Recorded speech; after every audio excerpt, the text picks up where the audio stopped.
How's it going, Lunesta? Hope you're doing good.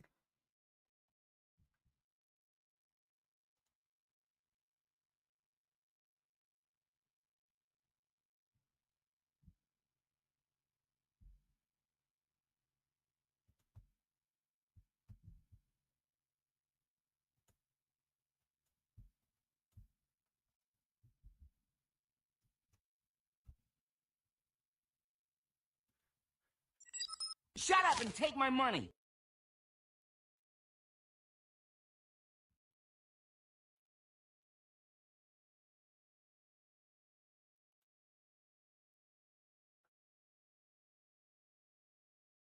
Jacob, 2 years. Jeez, almost. Yeah, one more. All right. Jacob's got 1,000,000 games now. I played them all. Except for this one. I'll throw the link in here.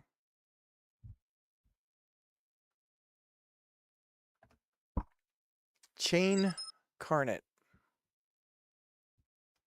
WASD to move. Mouse to look. R to restart.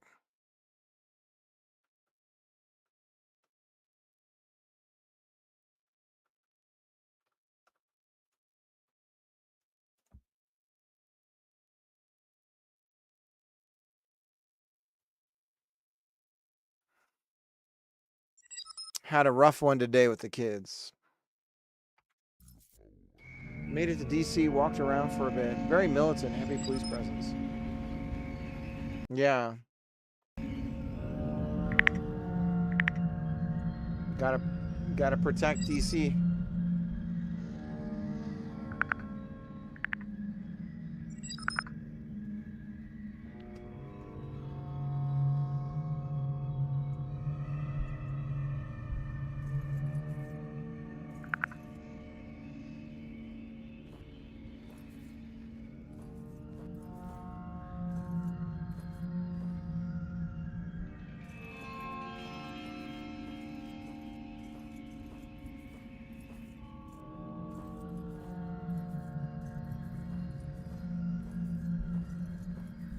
Go backwards.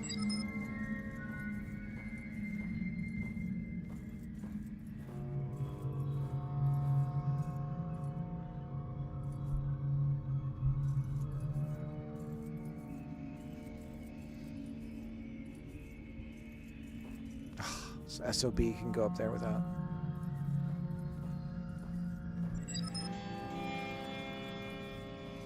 Didn't hit them or call them names, did you? No.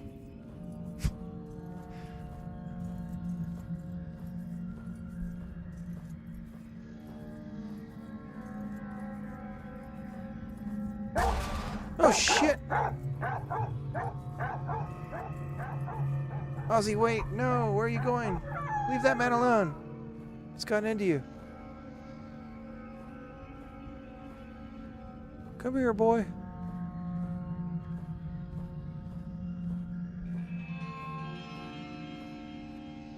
Ozzy?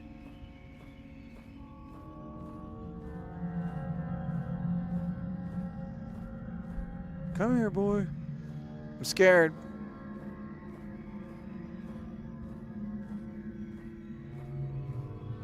Uh-oh. Ozzy, what happened? Are you okay? Sound like you got hurt. Whoa. He's a wolf dog.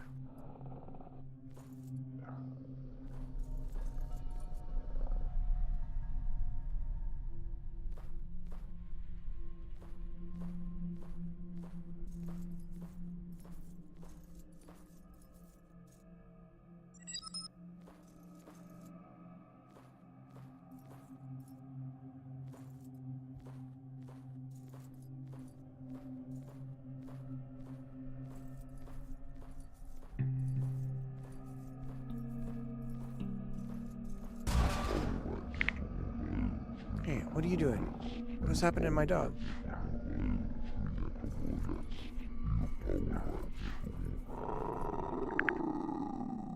Ozzy, what is going on? Jacob likes to make weird, scary stuff. I don't like Jacob.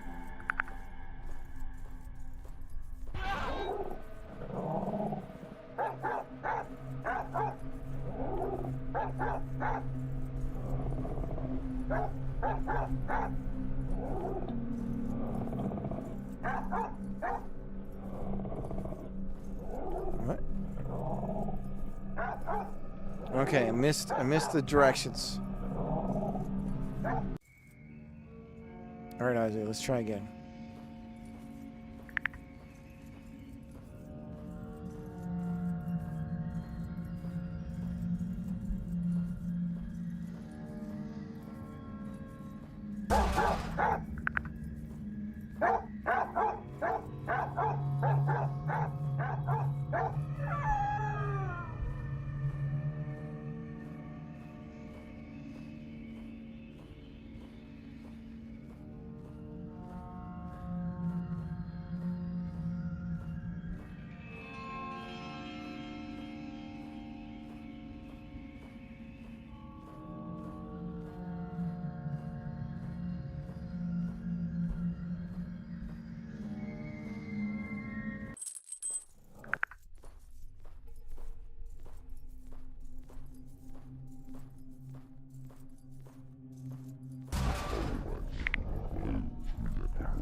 Got control of him.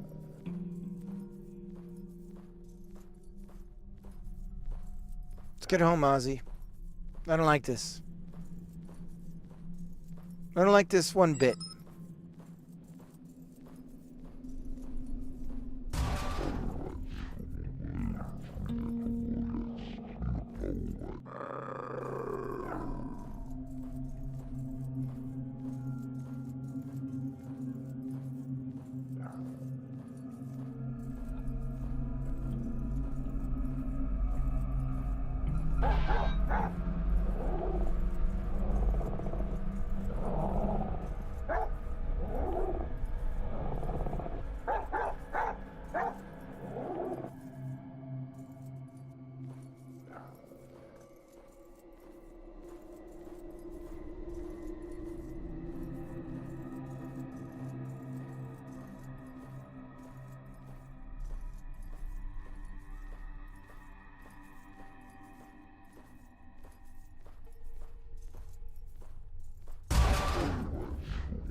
Gotta keep him away.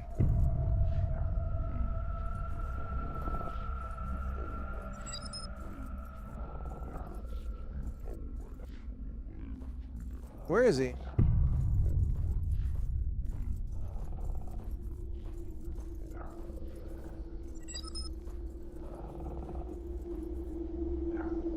Do I have to get him?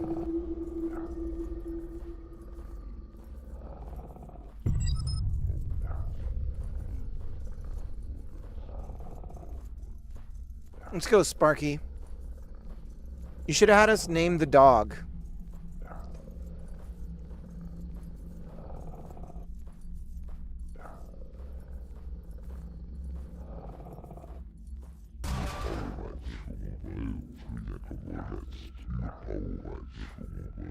Uh-oh. Is it there 2 states? We got him. Ozzy, you seem to be normal again. I was so worried. Who's a good boy? You saved Ozzy. You win. Good, good, good. Let's go check it out here. See, it'd be funny if I went back here and it said Cricket sucks ass. Just like, oh, okay.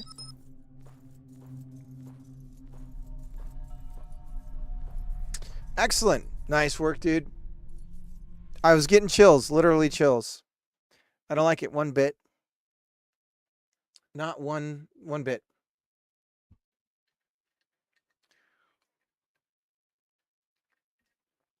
Just fucking busting these games out. Son of a bitch. I mean, that's great. Tried to make it reasonable. Didn't expect it to dodge at all. Yeah. Oh, did I dodge everything? Did I, like, skip a bunch of stuff? Operator, what's up? Operator, this is an emergency. You skip some people. Oh, yeah. I prefer... I'm a non-violent individual. I prefer... I practice the principles of non-aggression. Let's look up uploading on Steam here, boys.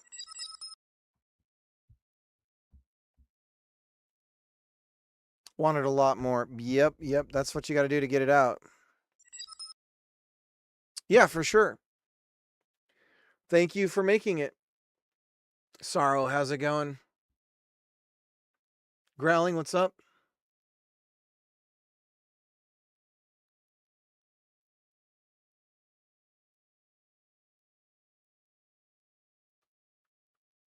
Yeah, Jacob, I had a feeling. Rodrigo, how's it going? I had a feeling that it was based on some distance calculation because you can't just have the dog go, right? As soon as the character spawned or whatever. So I was like, okay, it's probably some range thing. And I knew he climbed. And so I was like, okay, if I get up against the side here, he's going to shoot way up. So the distance calculation is like way further away. It's just like,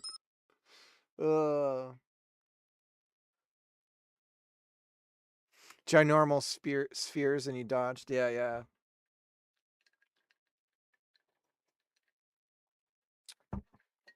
Okay, the Steam Pipe content system.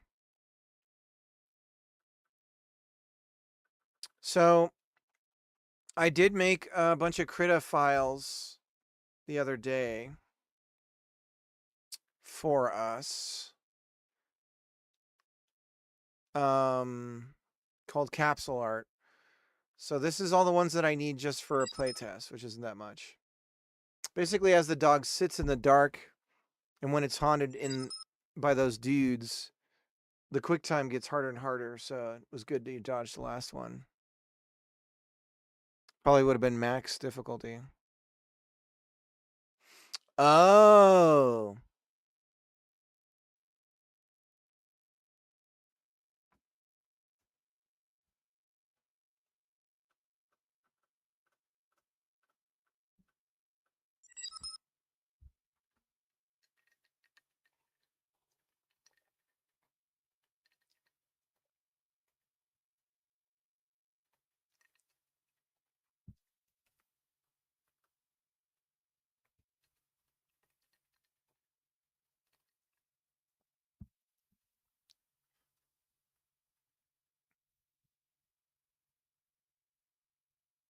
The corrupting poor Ozzy.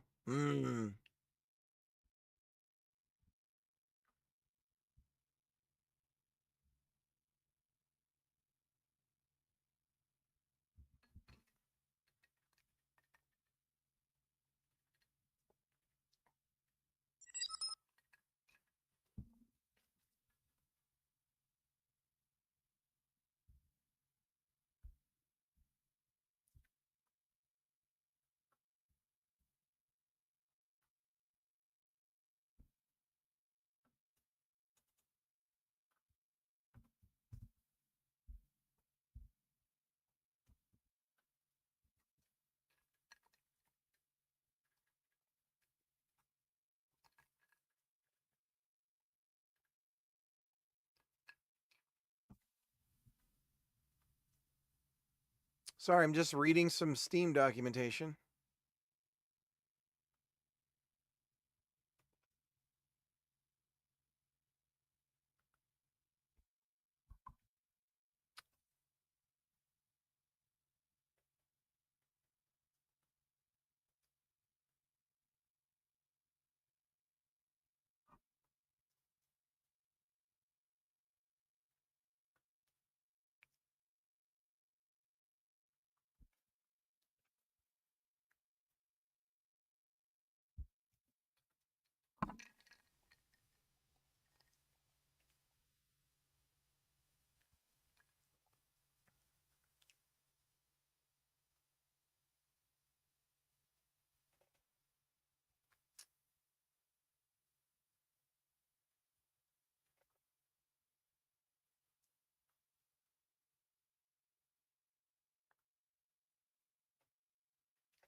Okay, so it's telling me I should make a dedicated account to do this with. So I've got to create a new Steam account. Give me a moment.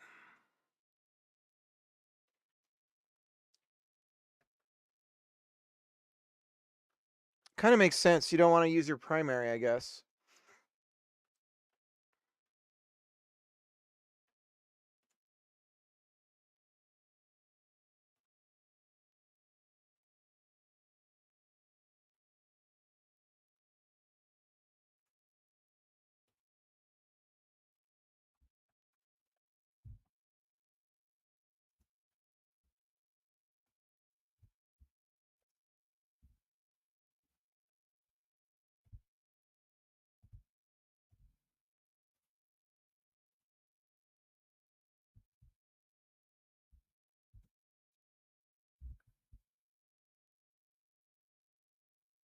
I'm such a loyal viewer. It's crazy. Sorrow, thank you. 15. A streak of 15.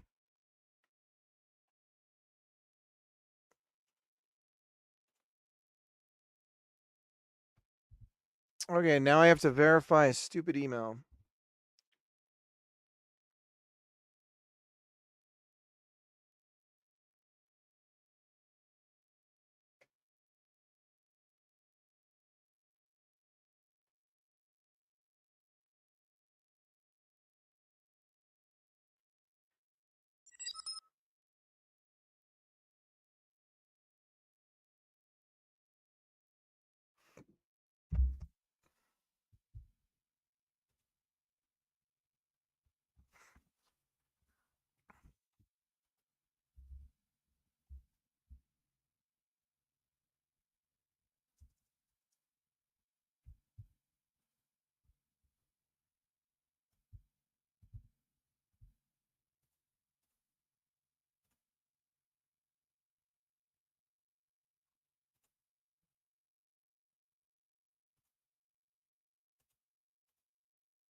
Sorry, I'm doing a bunch of stuff off to the side here. Have to create a new Steam account in order to give it the permissions it needs.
Save.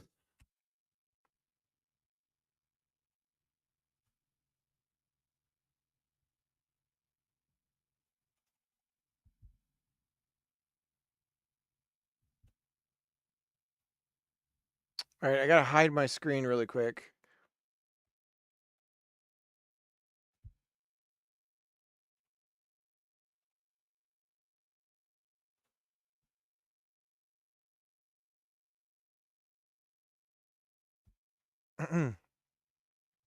Okay, that took way too long.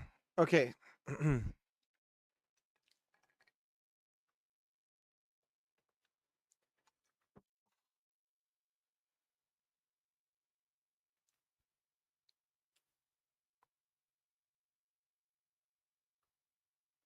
All right.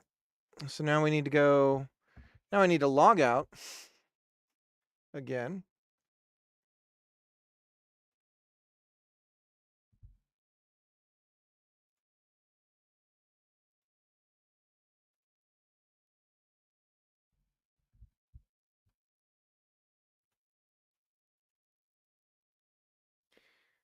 And we'll just use my good old Steam on my phone to sign back on.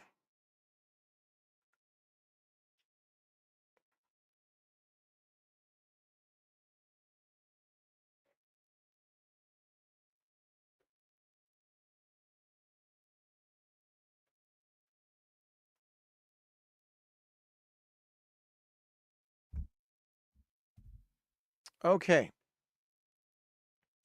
So we're signed back on. Now we need to go look at managing our Steamworks account. User permissions page. So let's copy that and I'll open it up over here. Sorry, boys. Can't show this on the stream, obviously. But I promise you we're making some progress.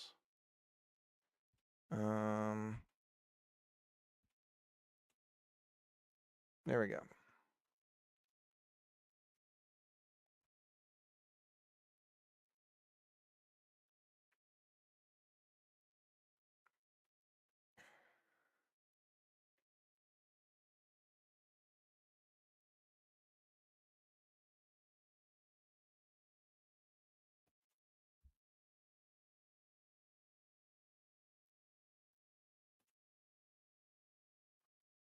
Manage users.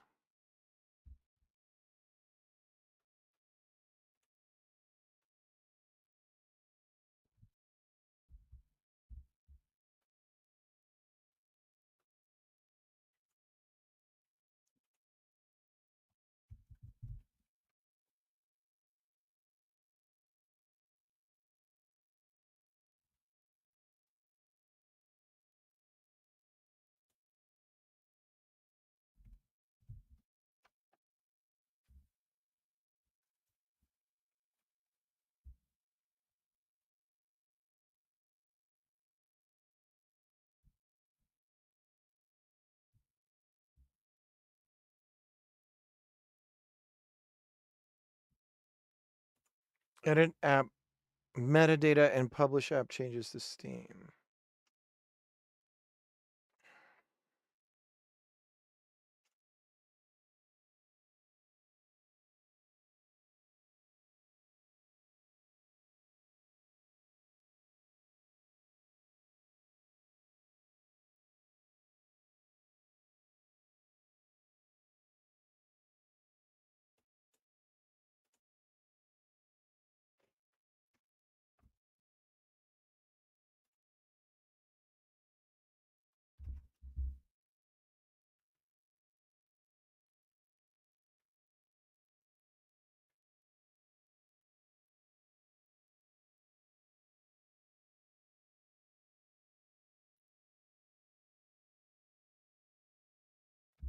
Okay.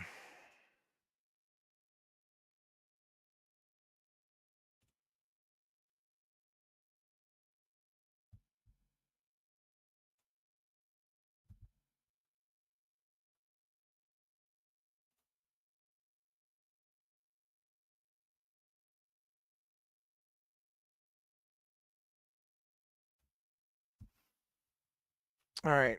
So that takes care of that. Initial setup. Follow these steps to set up a Steam Pipe apps. Find the app ID for your application. Go to the general installation settings for your app. Define at least one launch option, the path, and optionally any arguments required to launch the game. Hover over the question to learn more about each field.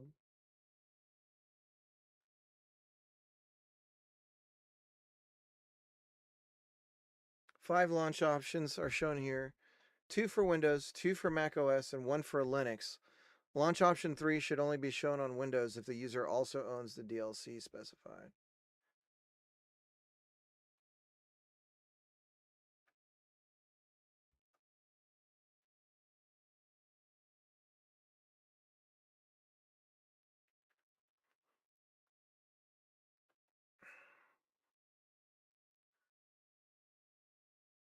Okay. I know this is real boring, guys. I apologize, but this is game dev, right? This is like the real meat and potatoes crap where. All right. So I have this. I have the SDK as well. So I think what I need to do is sign out of Steam again. Sign back in as my other guy. Approve the request to be with this new permission. Um,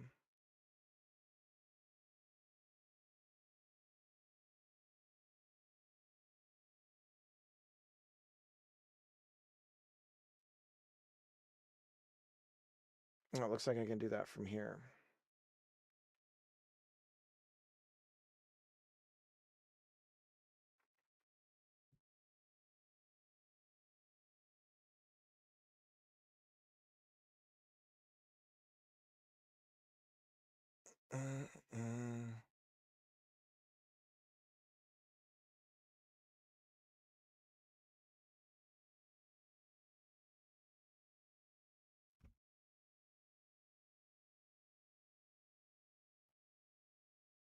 Okay, give me a second.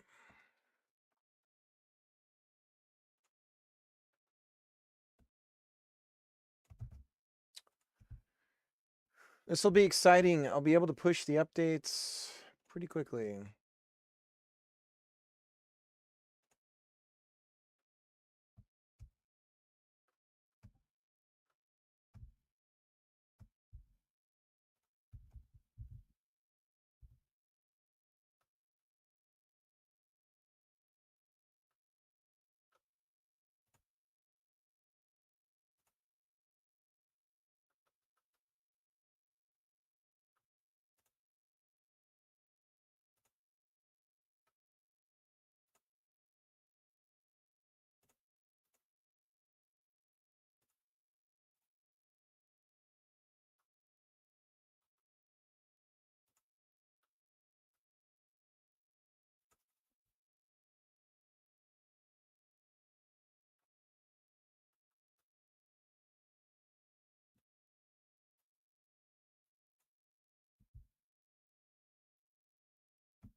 Oh, God damn it. Already have to do a password reset. Fucking.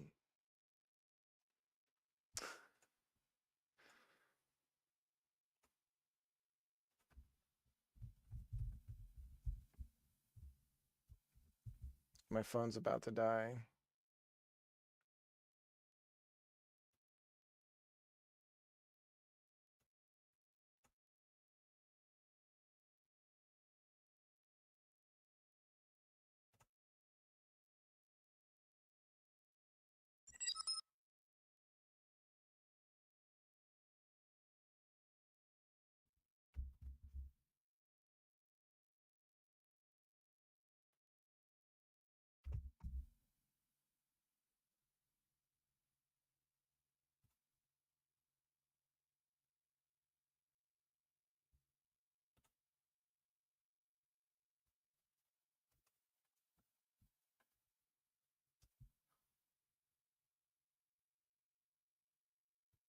Never tried it. Yeah.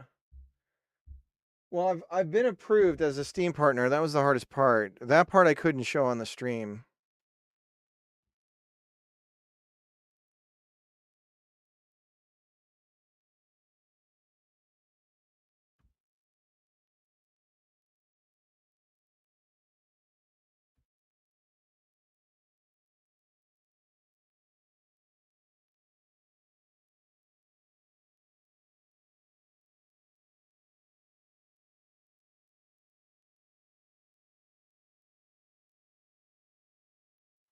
Got to use my phone.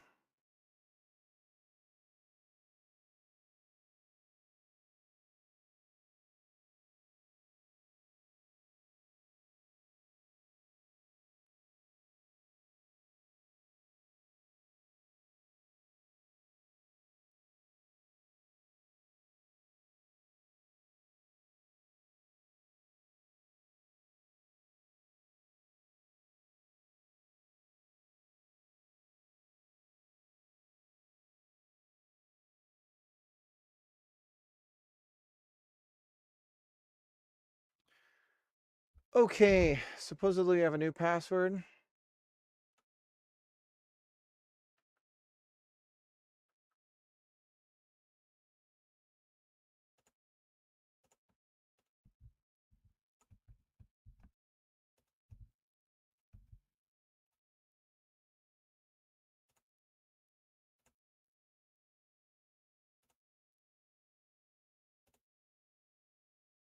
Neither one works.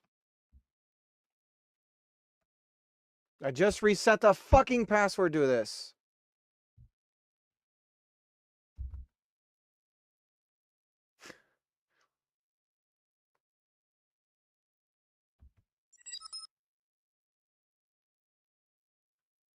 I feel like I'm losing my mind.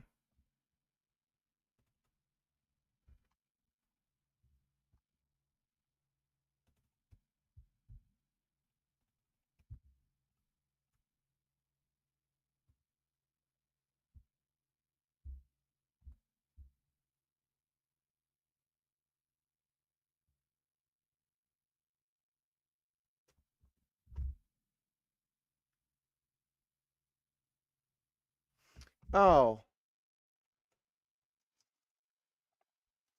the username's wrong. Dear God.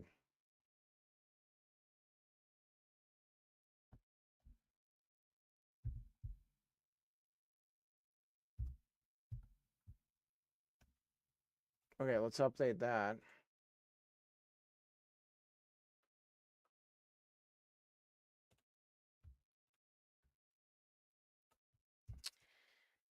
Okay, so that's done.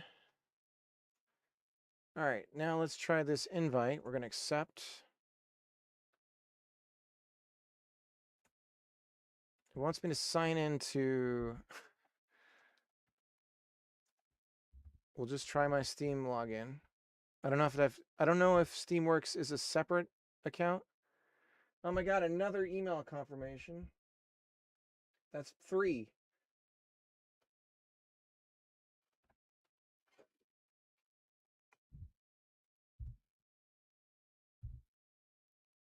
And it won't let me type it in. I can't type the coded. Okay. Accept. You've accepted their invitation.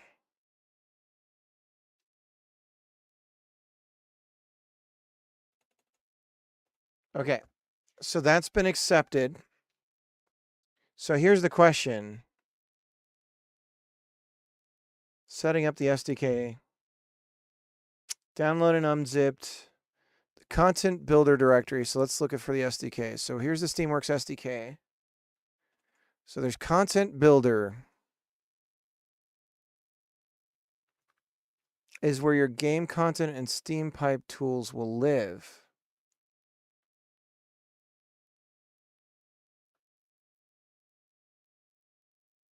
Steam pipe tools. Tools. Content server? No. Content builder? No.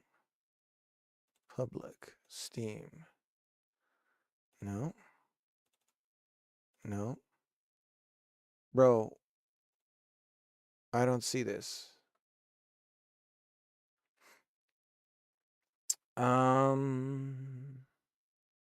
Tools. Content builder. Here we go. So it's not Steam pipe tools anymore. It's just, okay. So content builder, and there's a run bat. Okay. And obviously I can't do that in Linux. So I'm going to have to figure that out. Although I could run it in Wine. I don't know how successful that would be.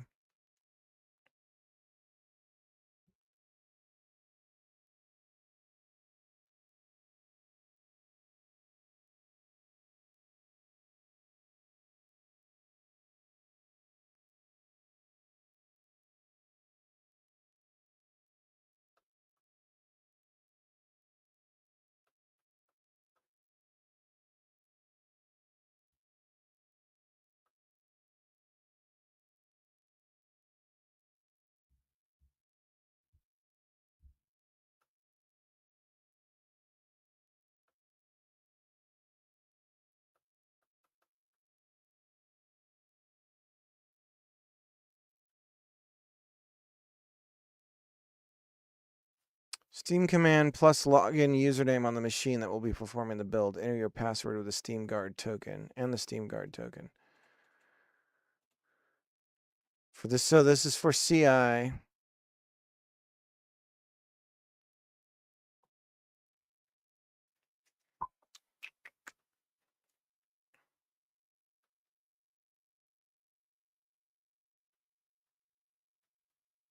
Build retail install disks.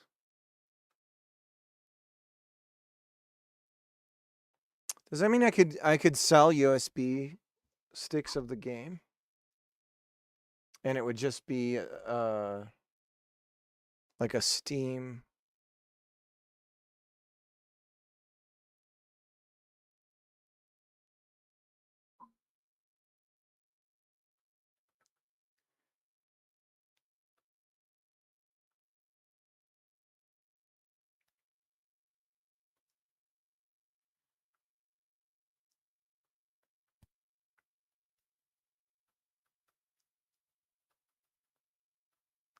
Okay. I think we're just about ready to try this.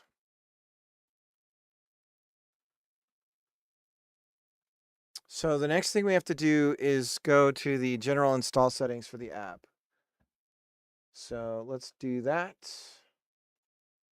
by logging out of our Steamworks here, signing back into the other one.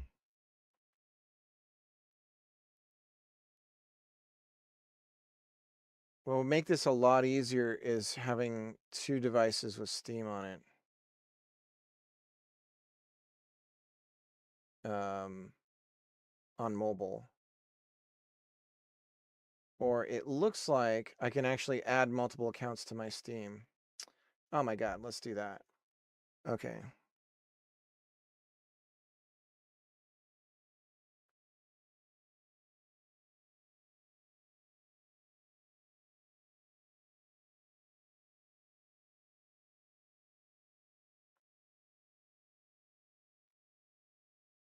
Just gotta be sure not to buy any games on this damn thing. That would suck. I have this weird account I have to log into because I was a dummy and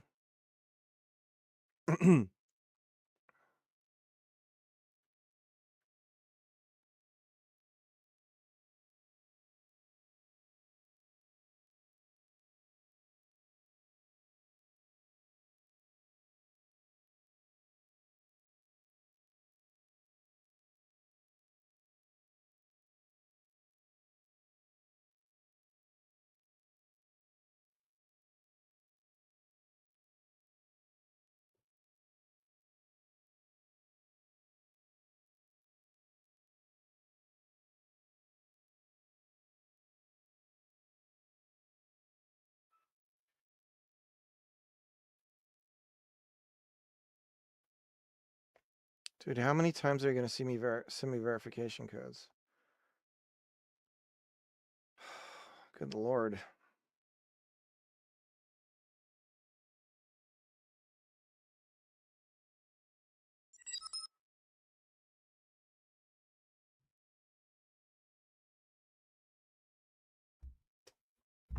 Oh, give me some time.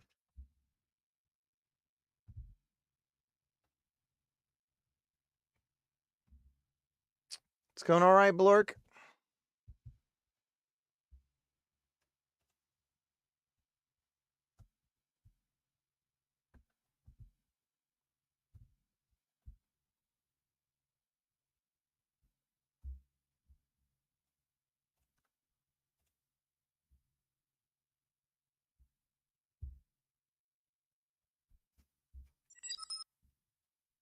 Okay.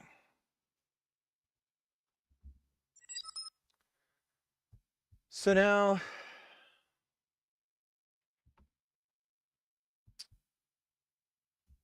I have a working title for the game. My wife doesn't like it. So I'm already off to a good start. So that's exciting. But we'll see. Rumple Fartskin. Actually, yeah, I did trademark that.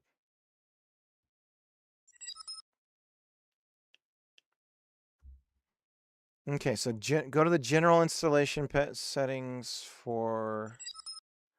Oh, careful.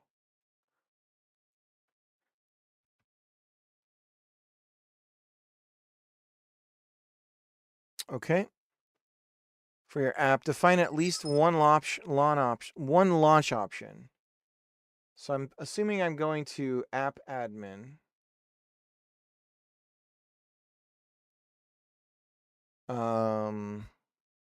General installation.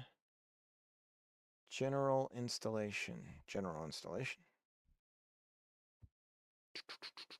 I want to get this playtesting going.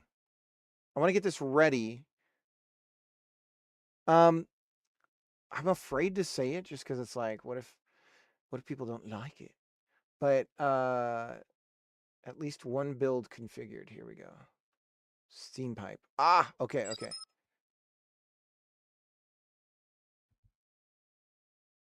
Builds, your builds.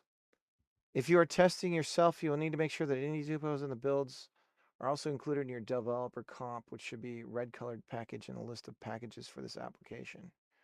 Private branch names and descriptions are hidden from users unless they are unlocked by password. No builds have been created for this app. Okay. Okay, well it's not it's like okay. Um I'll just say so the working title I have right now is Trapgate. Um so that's what I'm working with. But I have a few ideas of other possible names, but that's what I'm working on right now. That's the one. Uh it's I think it's going to be good for SEO, and it doesn't I also think that in a weird way I think a name doesn't matter so long as it's not really bad. Um I like that it's two Trapgate. Yeah. It's going to be two words. I like that it's two syllable. It's two one syllable words. I like how it would sound in Japanese. And it has a meaning that I'll try to apply into the game as well. It has um uh yeah. So it has a meaning in compute and then it has another meaning as well. So um yeah. I do get a little worried using the word trap because I know it has negative connotations with LGBTQ. Uh, but there's absolutely no association, and like there won't be any connection to any of the like derision or anything that would be associated with a word like that. So I'm not too worried about that either. So, but it's two syllables, trap gate. Like I think that's good. I think it once you hear it, when you see it and you hear it, I think it'll be like, okay, I can. That's something I can remember. Um, and yeah, so that's it right now. We'll see.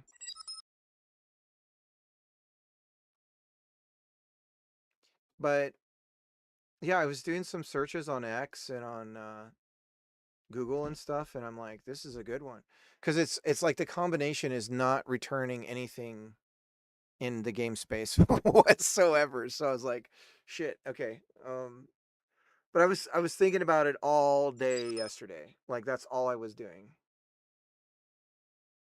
Somebody say goo means motive, opportunity.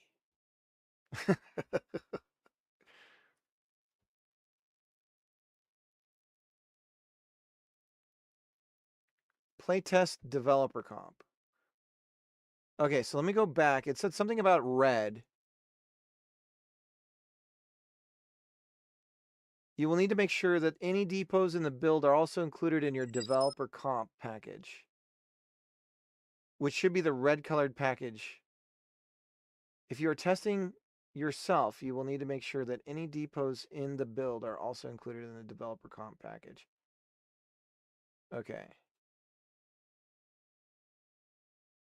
So we're going to go forward. That's what my wife was saying. It reminds me of Watergate.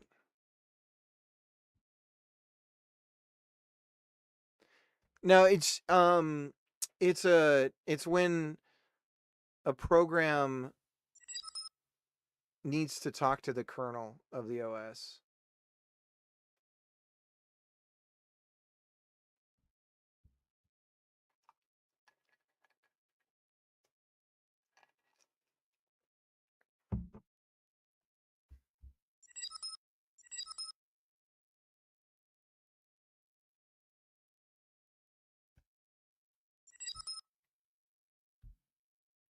Hunter vibe, like hunter traps, first thought. Yeah, so in agriculture or in hunting, or it's not really hunting. A trap gate is a gate that opens but then you can't go back in. So like for when there's a dog race, they'll unlock the trap gate and the dog runs out and then the gate, is closed and shut. So like with different like animals like sheep or whatever, they'll go through it one way but then they can't come back in. So it ensures like a directional flow of like for the animal or whatever.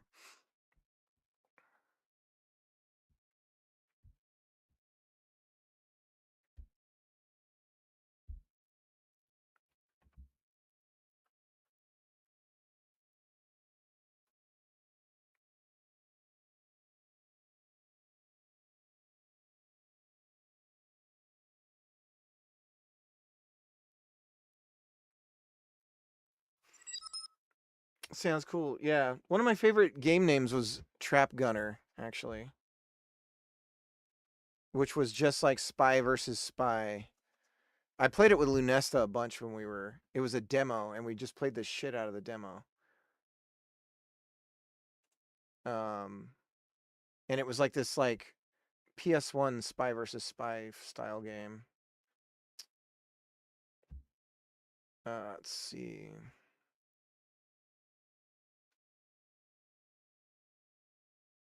Okay. So this package title's right here. Apps included. Okay. Depot. Find the app ID for your application. Go to the general install settings. For Christ's sake, where is this?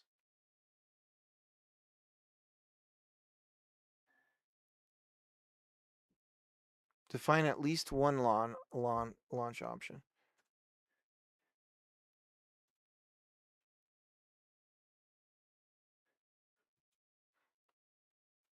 Let's go back over here.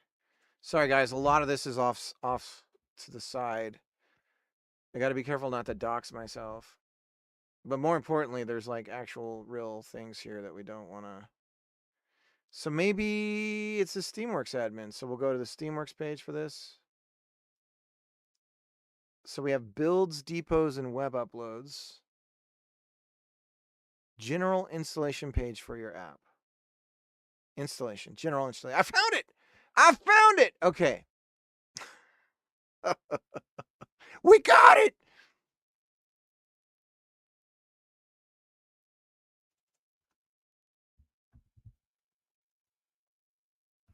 But yeah, I need Jacob. The other thing about the name is I needed something that like where I'm like, okay, I don't even know what I'm making yet. Like I don't know that I could come up with a name that's relevant to what the game, like whatever's going on in the game. So I need something that like would work kind of no matter what I pick. But I as a creative element, I'm definitely getting okay, so we've got launch option, game exe. So I guess I should target Windows first, right?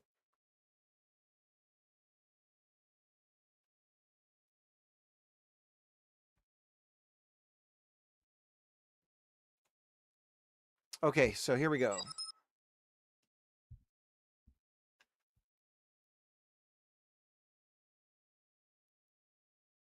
As long as the page isn't public, you can change the name. Yeah. Yeah, maybe the name inspires too. Yeah. So like I have some really fun ideas that I'm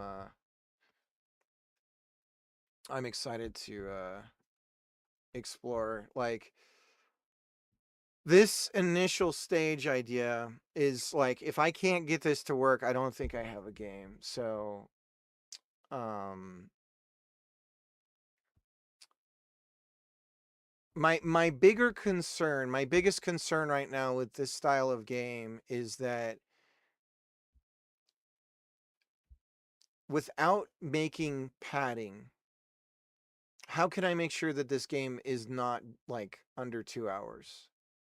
Because I definitely want it to feel like a full meaty meal, but because it's like a very designed experience that it I kind of get from Nintendo why they did what they did with Star Fox 64 and Star Fox. But moreover with 64 because 64 had the branching paths. So every time you played it could feel like a little bit of a different experience, but they'd sort of cross over. So they could focus on developing stages and then go, okay, now we can have, for very vague story reasons, we can have this route open up and go this way or whatever. So, um,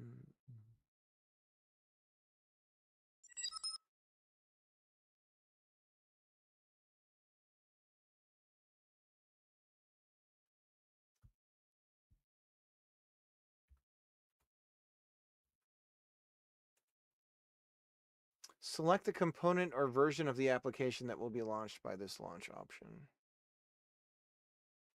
I'm going to choose default. Operating system, Windows. CPU architecture. I don't think we can do 32-bit in Godot, right?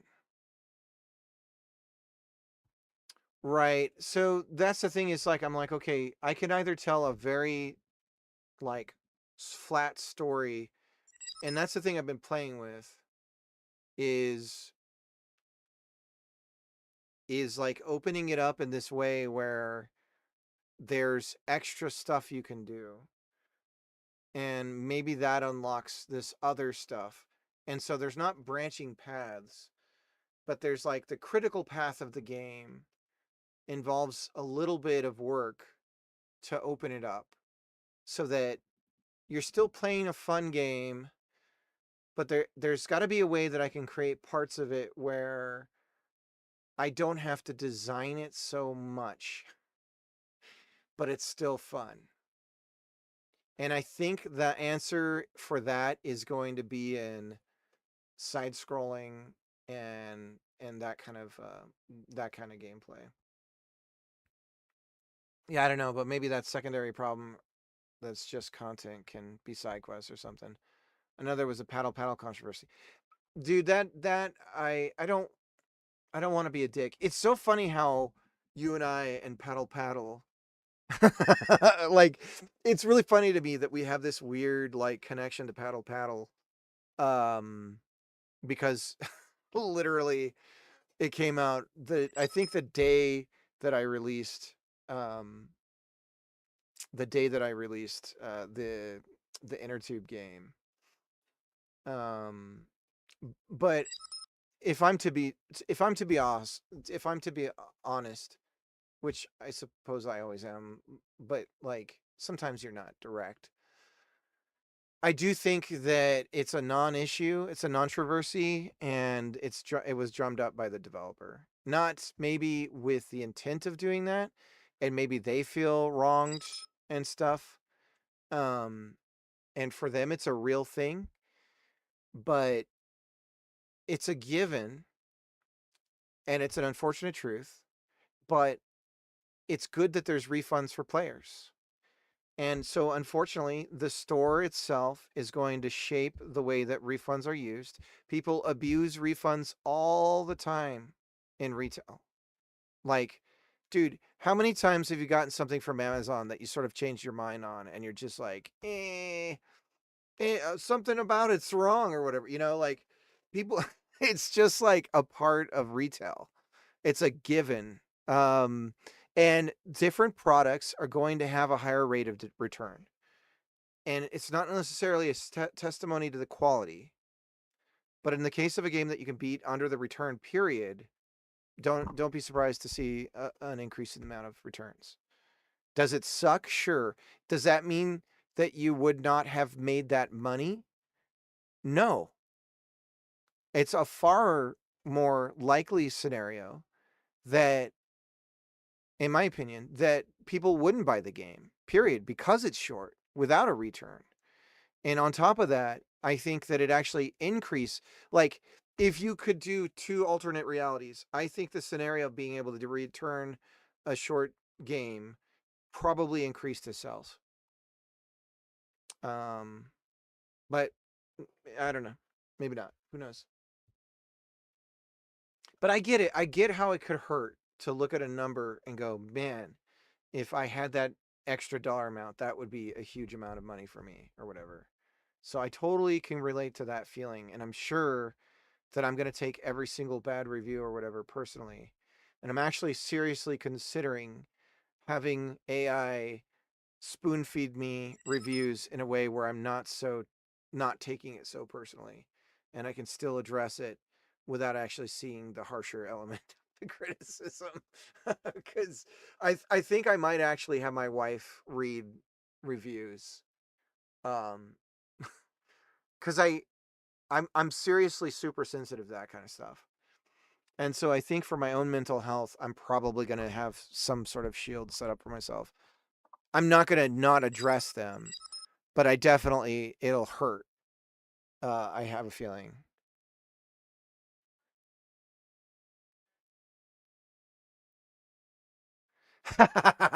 Just have it running as a taskbar icon.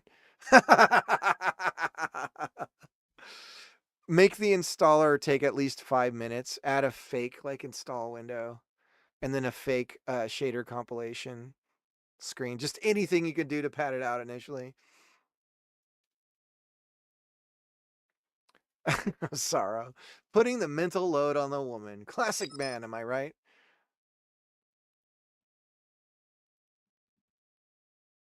So are we advocating for games that are beatable in 1 hour? No, no, no. But, if Domino's, if you're, let's say Steam was Domino's, 20 minutes or less, right? Or 30 minutes or less, or whatever it was. Or 30 minutes or the pizza's free, right? And Domino's is like, look, you can sell pizzas through us. And you can kind of pick where the pizzas go. And you're like, oh, I'm going to pick somewhere really far away. And then your pizzas get there in over 30 minutes, and then you start getting refunds. It's that. Like, if you just recontextualize it a little bit, it's like, you understand the rules. And so you know that you need to kind of understand a little bit of consumer behavior to sort of fix inside of that window.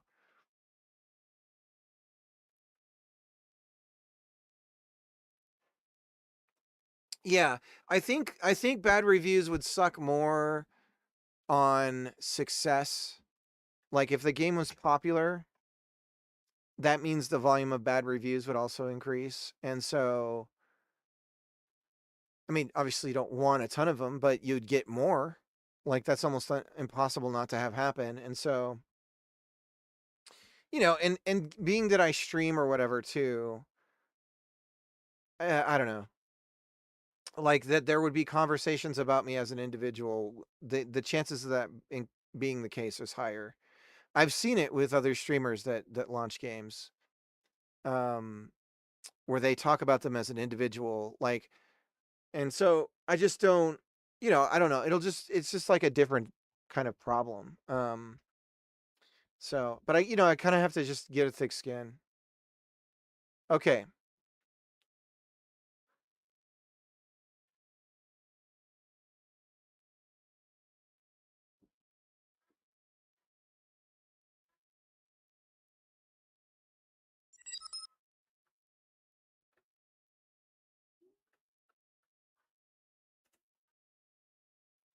okay. So we have.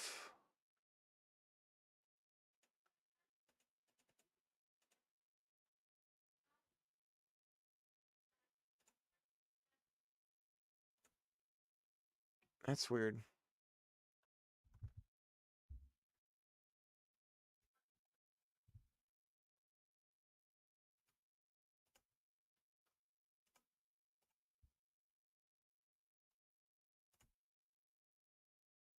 There we go. So you do update, not man. Their UI, Steam.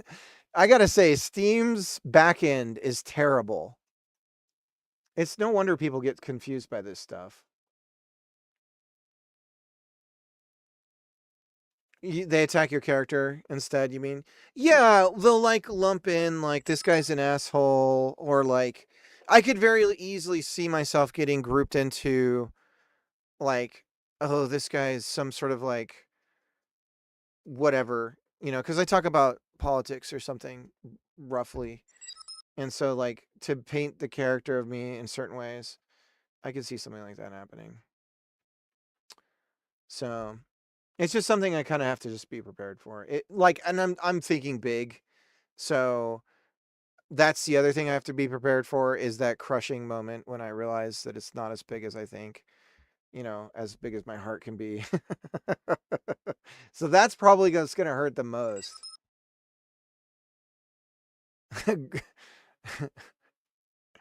Granicus, hello, you look like a normal dude. Thanks.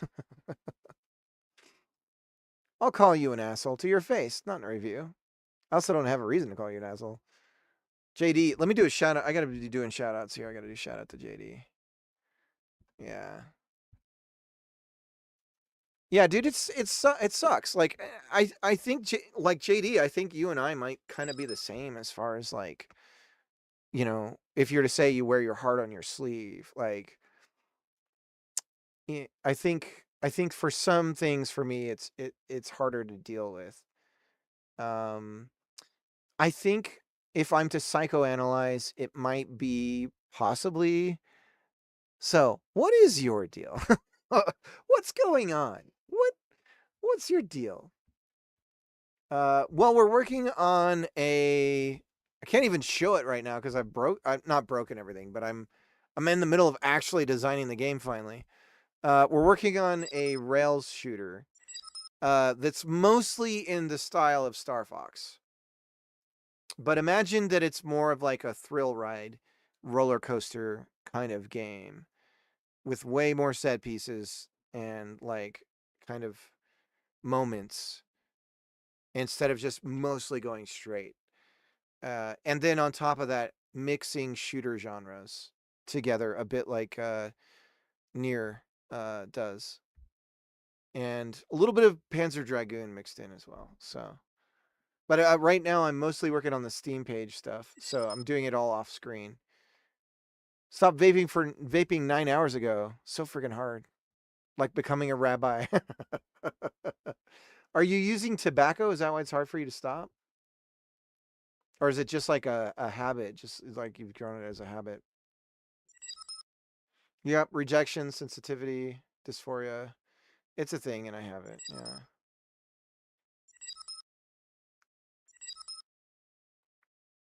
I stopped weed 13 months ago. It was easy. Why'd you stop? Okay, so now we have the launch option. So let's go back to the documentations over here about how we do what we need to do. Let's also get a build going. So we're going to export, and maybe I'll have one of you guys who are going to be in the playtest try this out. Obviously, what I'm doing here is not going to be the playtest, but maybe we can see what we get with this. So we're going to bed the PCK. We're going to only export the console on debug builds, and we'll make this a debug build. Why not?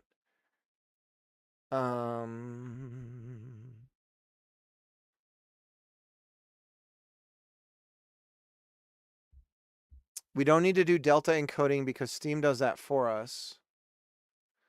So this might be one reason why you don't want to encrypt your PCKs. Because, or you might want to do multiple PCKs and only encrypt the game code stuff. Because, according to Steam, encrypted games, like games that are different every time you upload them via encryption, the patch is going to be way bigger than if you don't. Started lifting weights on May 9th. Haven't missed a workout since. Feeling pretty proud of that. That's nice. Didn't feel the effect anymore. Oh, so you just straight up stopped because of it. Yeah. For me, I'm like literally, I mean, I'm a straight edge. Like I barely, like, I'm just like the most straight edge person. Lunesta can vouch. But I don't judge. Like I don't, and I actually am very, I'm a crazy person who's like decriminalize, don't legalize. Like for me, please sit down and have fun. Just sit down and have fun, damn it. Thanks for the follow, Granicus. I'm Granicus Maximus, father of a slain. You okay, guys? Weed pipe. Husband to a murdered. Trying to think of other shit. Nathir, how's it going? All right.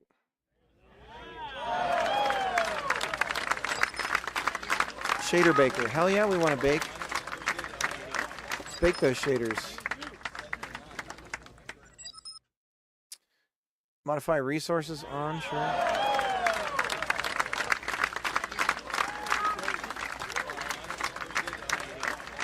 Okay. Okay, a bunch of other stuff. So now we need to download the export templates.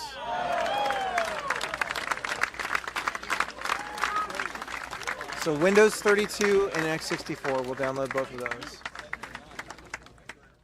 God damn What it, the dog Nathir. doing? God damn it, Nathir. Install selected templates. Okay. I do appreciate that Godot is doing this now, though. This is really nice that you don't have to... Nathir?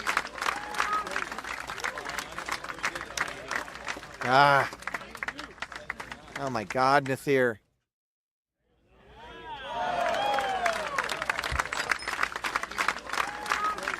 Ah! How...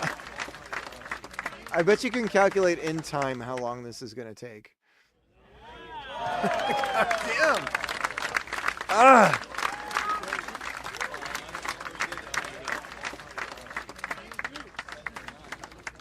Man, the download's sure taking its sweet time, huh?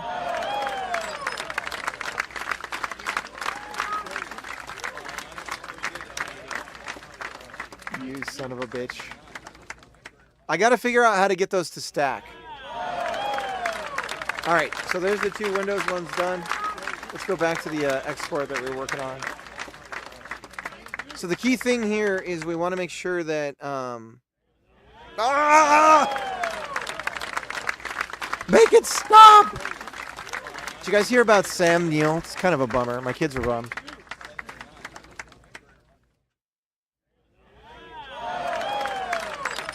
See, I can't let it get to me. If I let it get to me, he's going to know he got me. One day there'll be like 50. I know, I might have to turn the volume down at that point. You know, the funny thing is I hear it. It's clapping out of my speaker right now at me. Really, and it's always sarcastic. I always take the claps to be sarcastic. God bless it.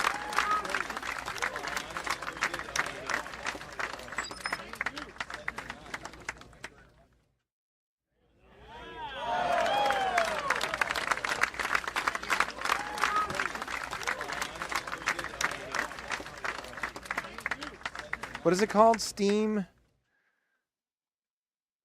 what do they call the Steam, the actual Steam pipe? Steam, the fuck it's called? Does anyone know what it's called? What is it called? Steam pipe. Speaking of pipes.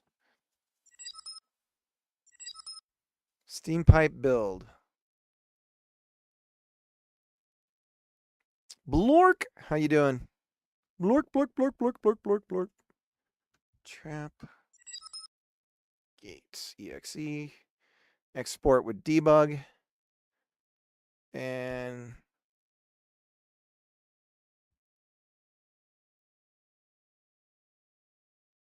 okay. We have a build. Let's confirm that it looks like something. Code. Steam pipe builds. Okay. There it is. All right. So now,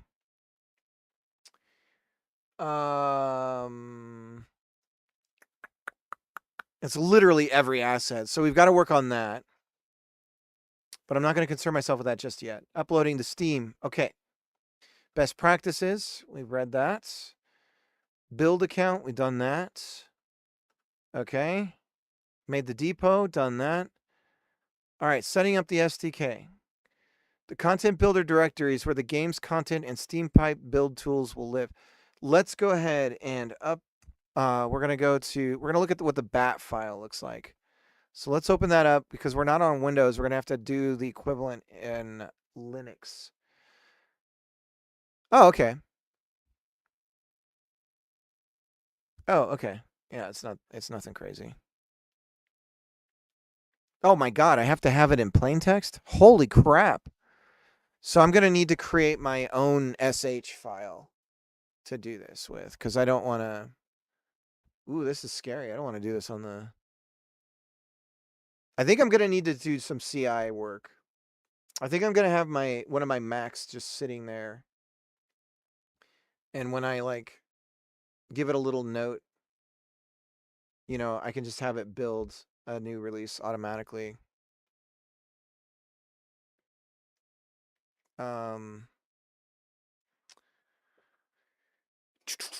Content builder Linux. The Linux version of Steam. Okay, so that's the one we want. There's the command. Okay, so we basically do the same commands, but for this sh file.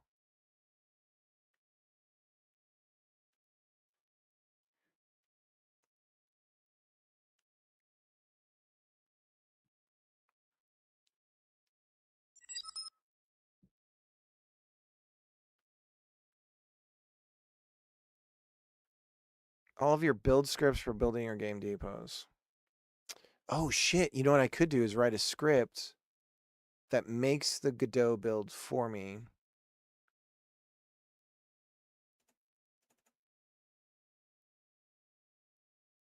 Oh, no. These are the... Okay. Yeah.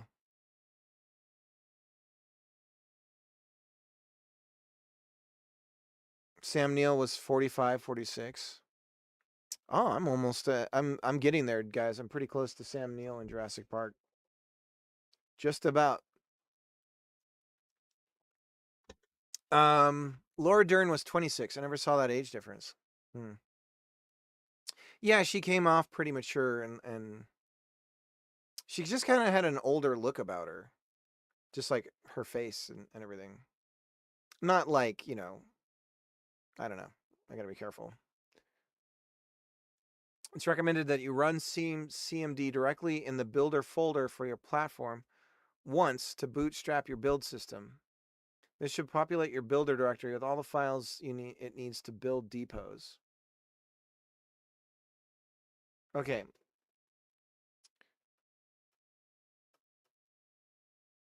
So so we've got different scripts here. Simple app build VDF. So if we check that out, let's just look at the directory here. Oops, I'm in the wrong thing. Let's go to the proper directory. So cd code Steam works.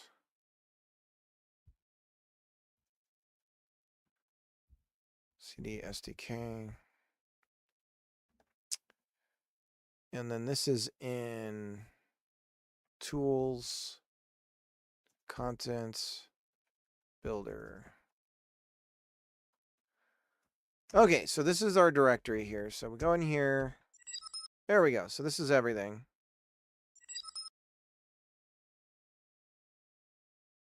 Thought maybe 5 years max.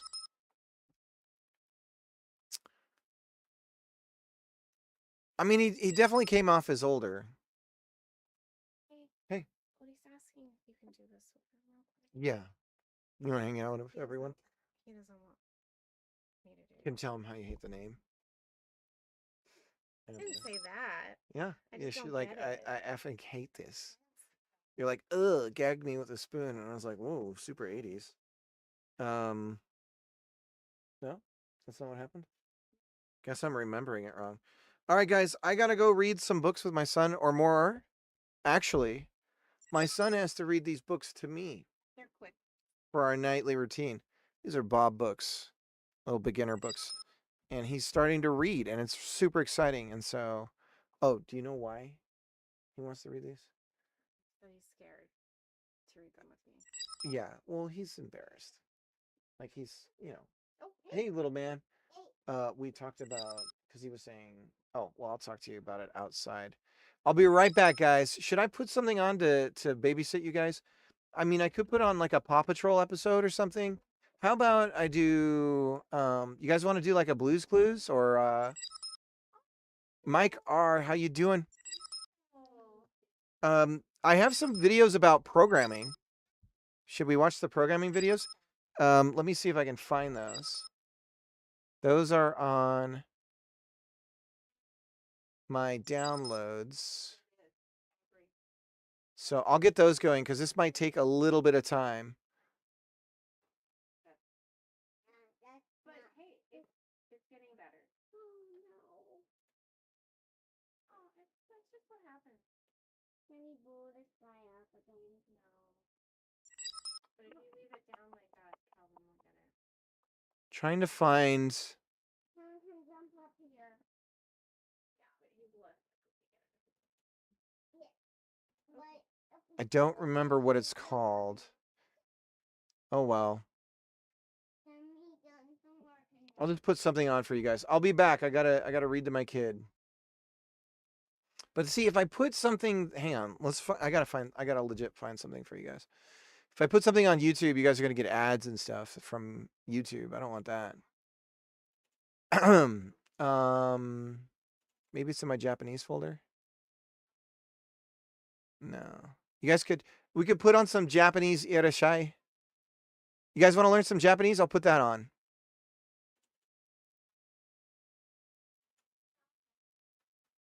I'm coming. I just gotta server shout out.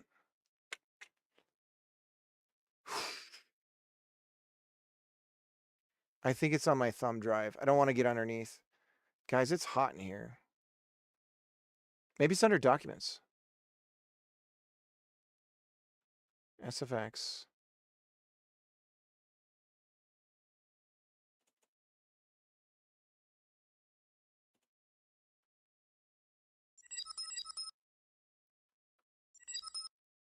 All right, this one's 30 minutes long. This will be good.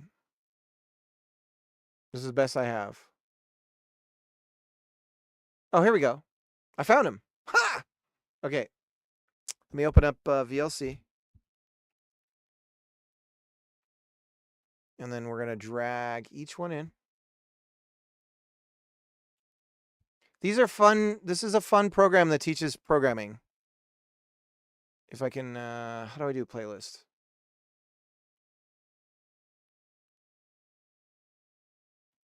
Media.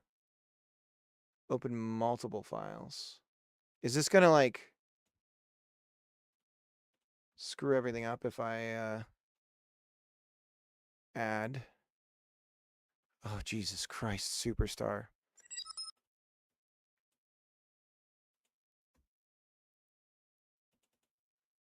Remove. Remove. Oh my God. Oh my God.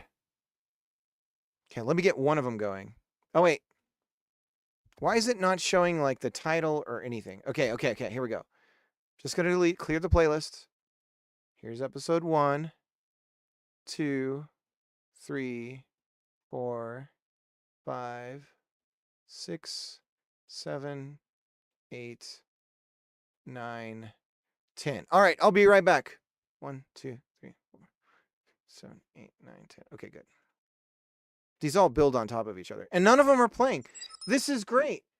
This is great. None of these are playing. That's working.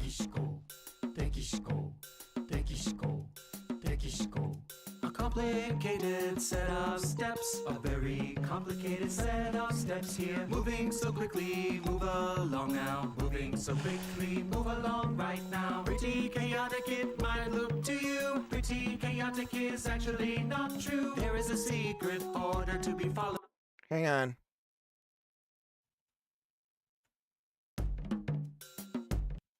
Hang on.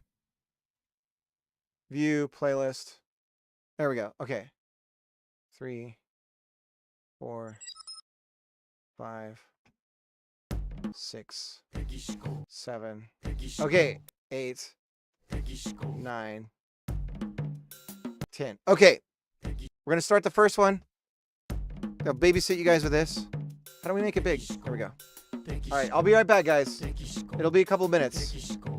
A complicated set of steps, a very complicated set of steps here. Moving so quickly, move along now. Moving so quickly, move along right now. Pretty chaotic it might look to you. Pretty chaotic is actually not true. There is a secret order to be followed. There is a secret order to be followed.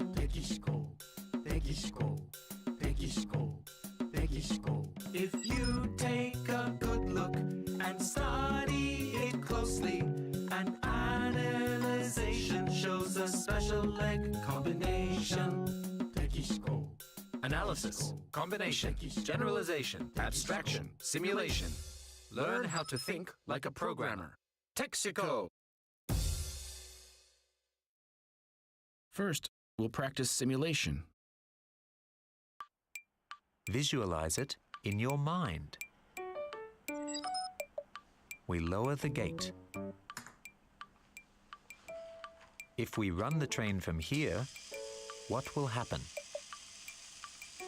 What happens after it hits the gate?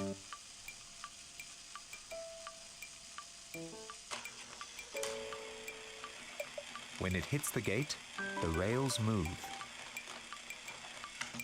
With this in mind, we make a rail circle with the same gate. Then we attach a triangle to the rails. When the triangle moves, the rails move with it. Visualize what happens if the train starts here.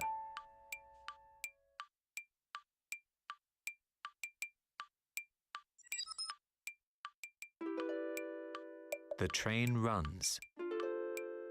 It hits the gate.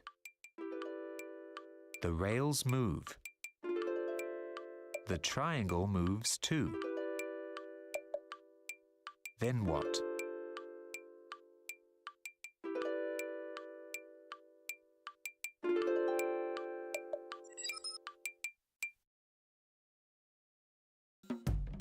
Could you visualize it in your mind?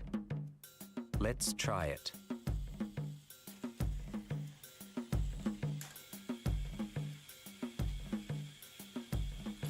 First, the train runs. It hits the gate. The rails rotate. The triangle opens the gate. The train passes through. The train hits the gate. The rail rotates. The triangle opens the gate. This repeats over and over.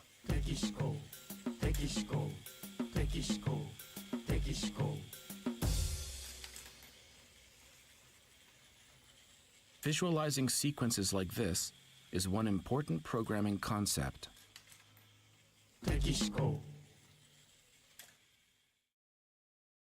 Efficiency first. Programmerama. Come here, you two. Today, I want you to clean efficiently.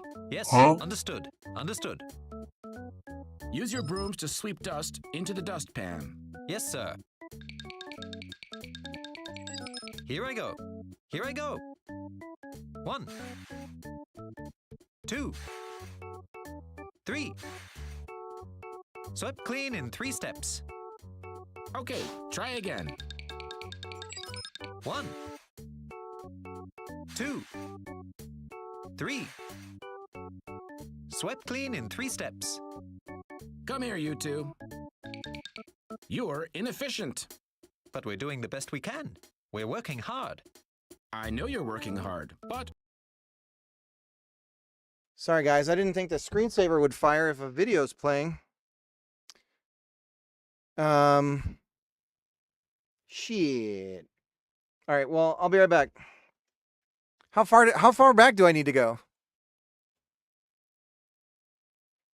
We'll go back to this. I'll tell my wife to come over here and move the mouse. Visualize it in your mind. We lower the gate.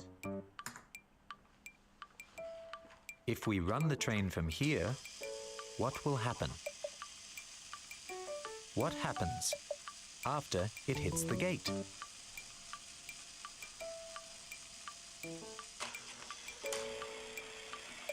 When it hits the gate, the rails move.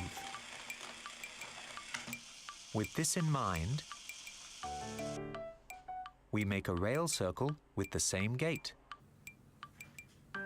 Then we attach a triangle to the rails. When the triangle moves, the rails move with it. Visualize what happens if the train starts here.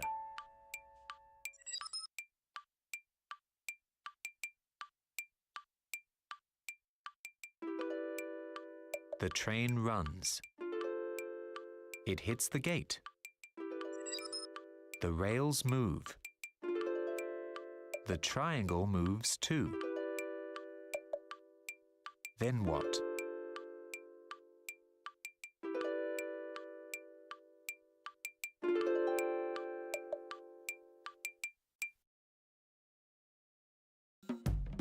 Could you visualize it in your mind? Let's try it.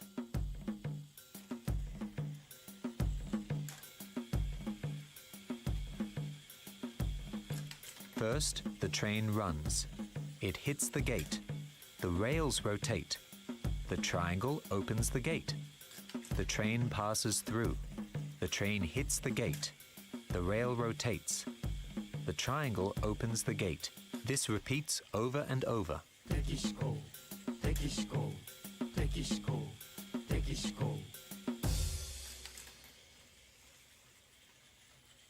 Visualizing sequences like this is one important programming concept.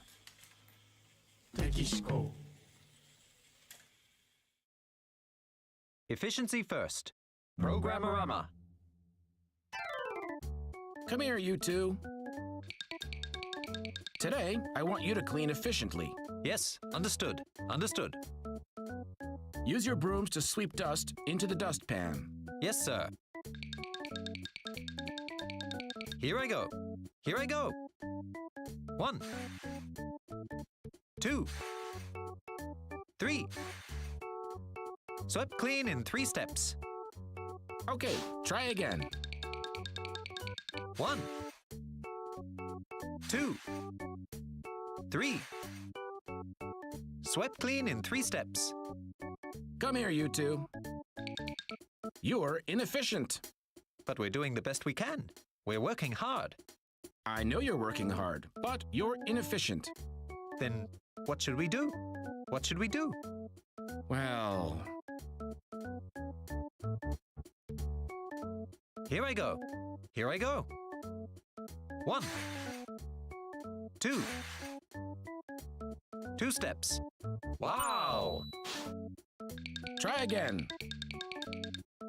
1, 2. 2 steps. Wow! Programmerama. Okay, on to the next job. Hey, the dust is scattered in a new way.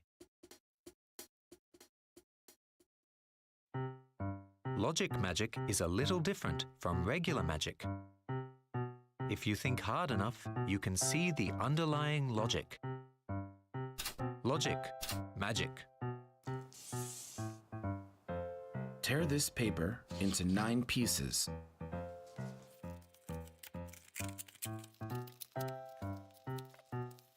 Did you do it? Now choose one of the pieces. Let's take this one. Write any number you like from 1 to 9 on it. I won't look.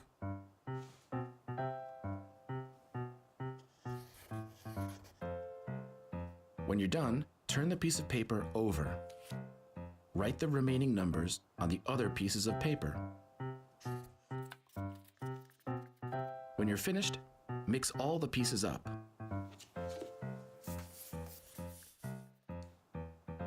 Did you do it?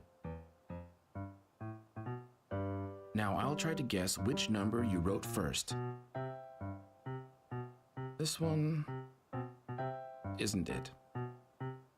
This one isn't it either. This one... Aha. The first number you wrote is this one. Wow! How did he know? Does this piece have some characteristic the others don't?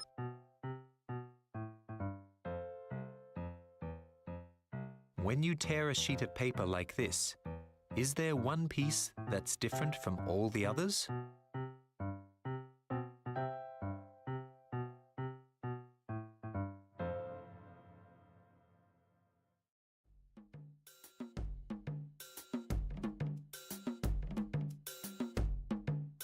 This one isn't it. This one isn't it either. This one, aha. The first number you wrote is this one. Programming principle number 3. Find the pattern.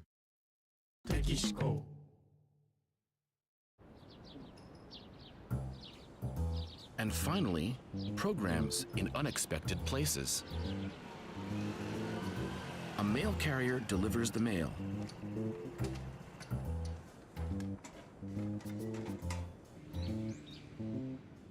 Morning at the post office.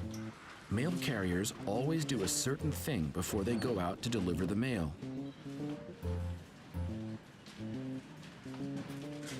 It's called assembly.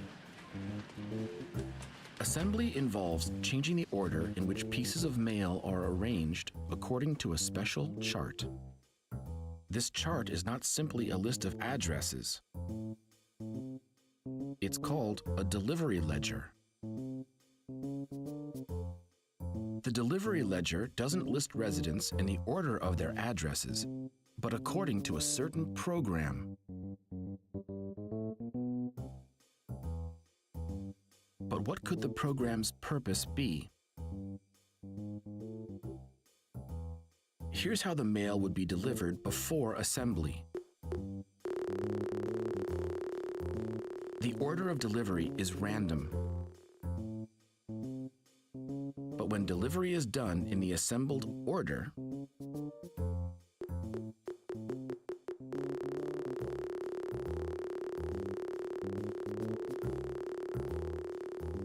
it's like drawing a single continuous line.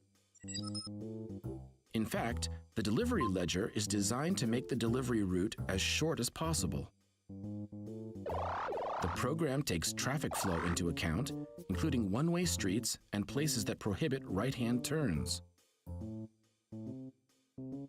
Delivery ledgers are amazing. Your address is probably listed on one. So, programs are used even here. Today we learned the following 3 programming principles. Think about how things are ordered, find patterns, and visualize sequences in your mind. See you next time!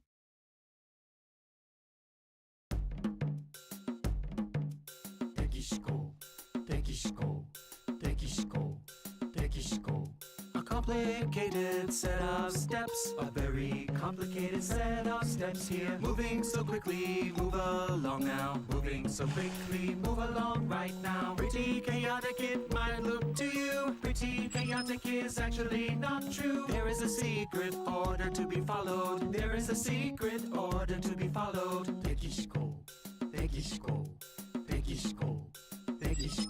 If you take a good look and study it closely, an analyzation shows a special leg combination.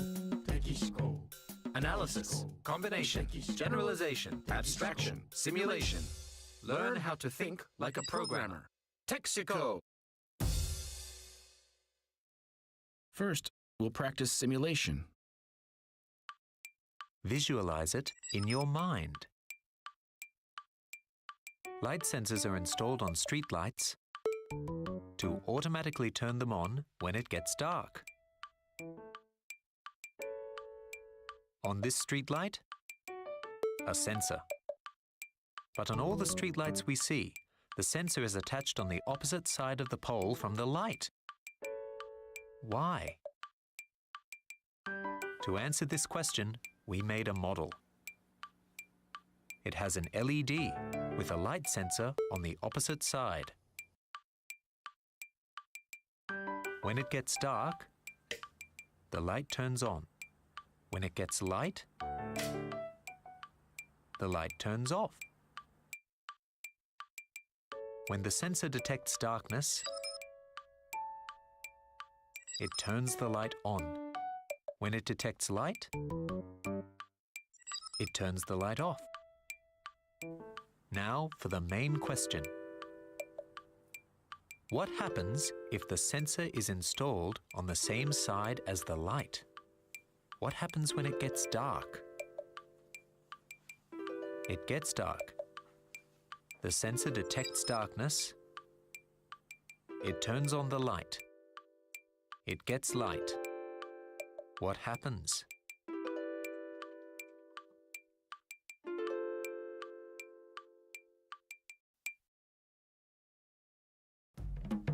Could you visualize it in your mind? Let's try it.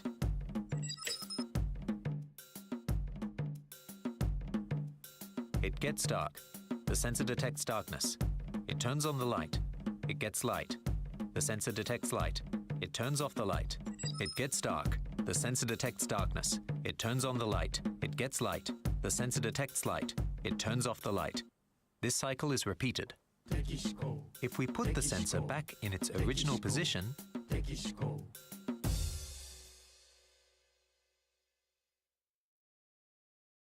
Visualizing sequences like this is one important programming concept. I'm eating a cookie anyways. efficiency first. Programmerama.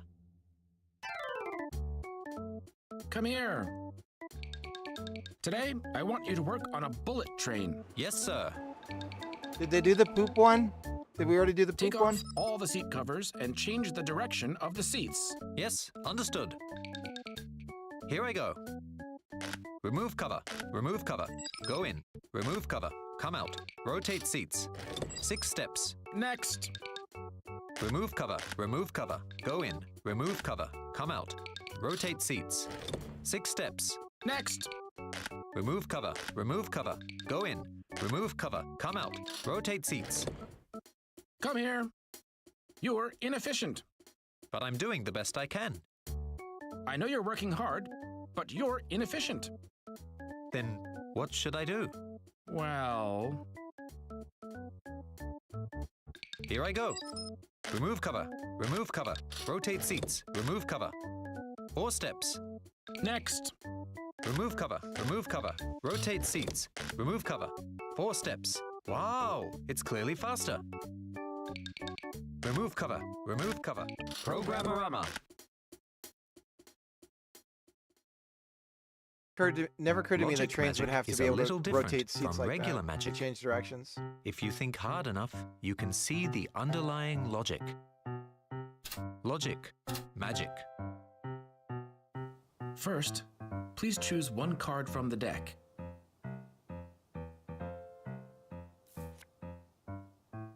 Please remember it.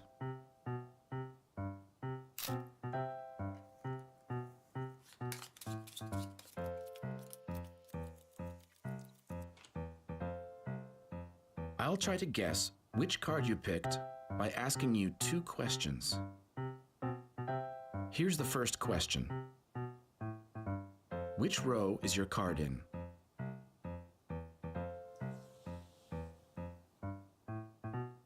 This row, right? Okay. I'll gather the cards again.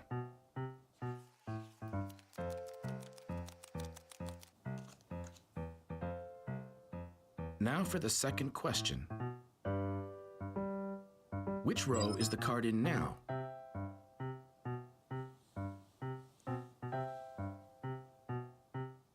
This row. Okay. The card you chose is this one, isn't it? Wow. How did he know? He's a witch! Let's review what he did.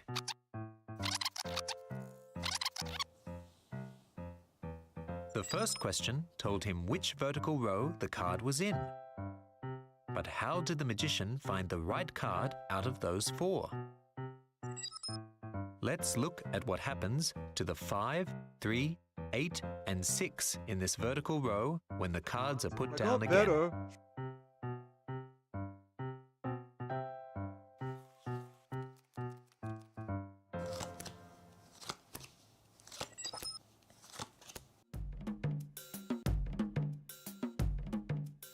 That's right. All 4 cards are now in a horizontal row. Therefore, The card you chose is this one, isn't it? Programming principle number 4. Focus on the important things.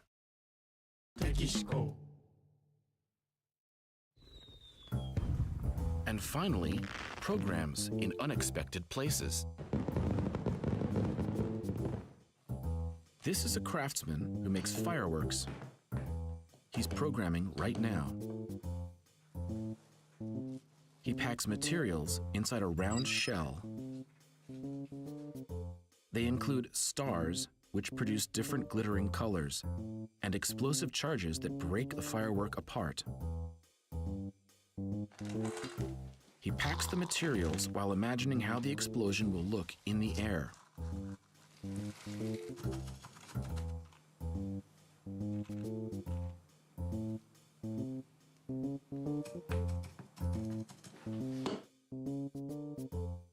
Here's a cross-section of the completed firework.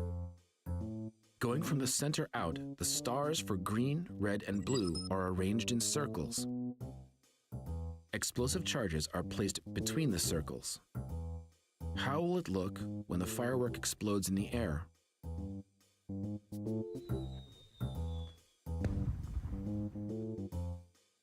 Green in the center, then red, then blue. The same order as the stars inside the firework. Let's try changing the order of the colors. When it's fired,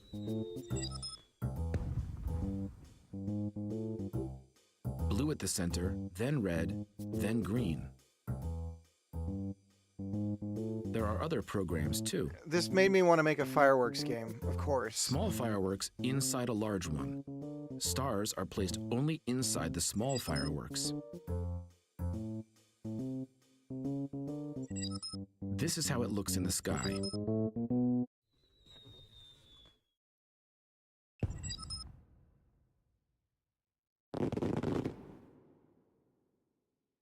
Programs inside fireworks.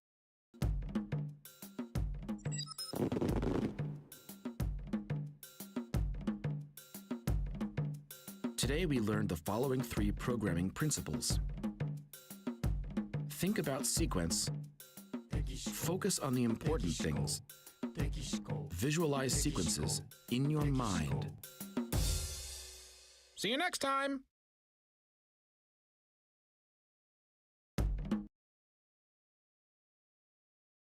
We'll do more of that some other time. Let's get back to work. Can I save this playlist, BT Dubs? Let's see. If I go over here, playlist. I don't know. Leave full screen? Sure. Media. Save playlist to file. Yes, we'll put this in our root. Because I just love making a mess. File name. Texaco. All right. All set. Fantavision, was that a PS2 game? Yeah. Yeah, no, I know what you're talking about.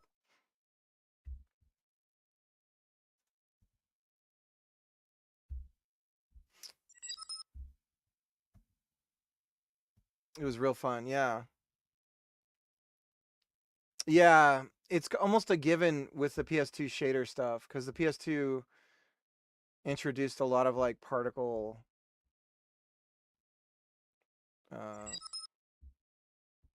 I figure the puzzle fella in you would like it. It's all fireworks. Nice.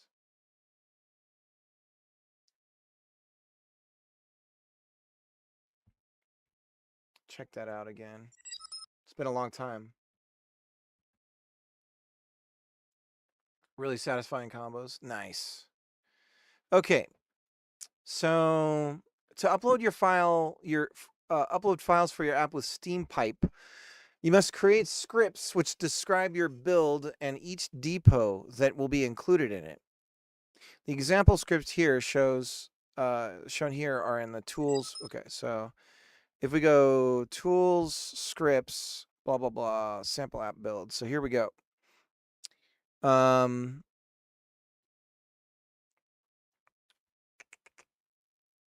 If you're running on Windows and would prefer a GUI tool, of course Windows gets the GUI. Fuck you guys. We could make a GUI with Godot, though, couldn't we? And this is all JSON. JSON! Is it JSON? No, this isn't JSON. JSON! This is something else. So this is some weird VDF. I've never heard of that extension. Adjust the app ID and depot ID for your game as needed. To kick off a build, you need to run Steam and pass a couple of params. The login, account name, and password right out in the open like that. That is scary. If you can't tell, Fantavision left an impression on me. I think I noticed. I've heard you mention it before, actually.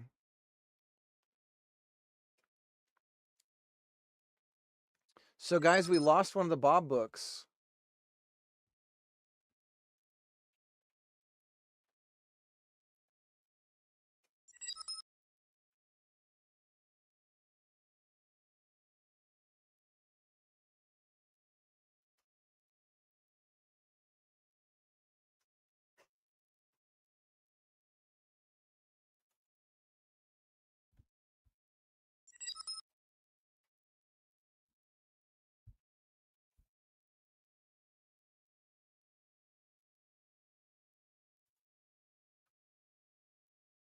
Okay, I found a scan of it.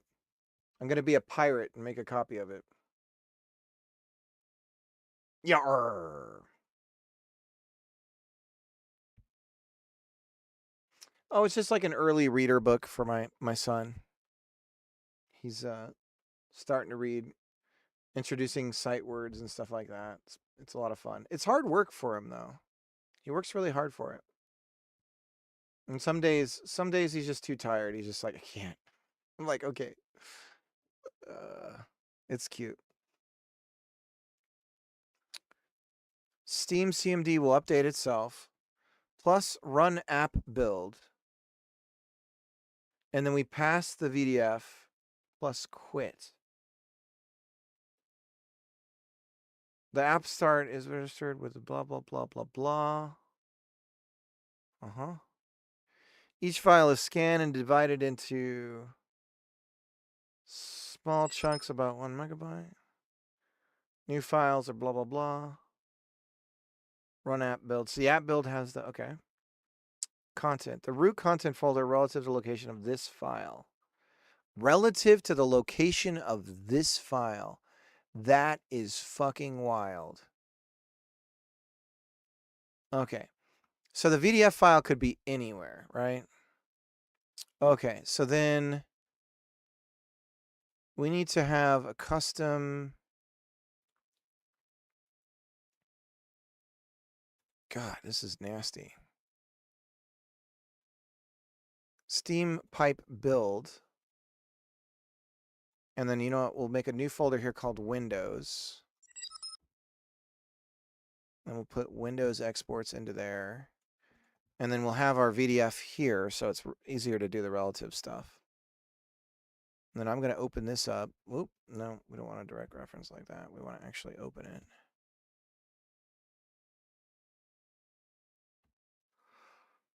Chicken. Okay, so we're going to quick this, and then we're going to vim this. Okay.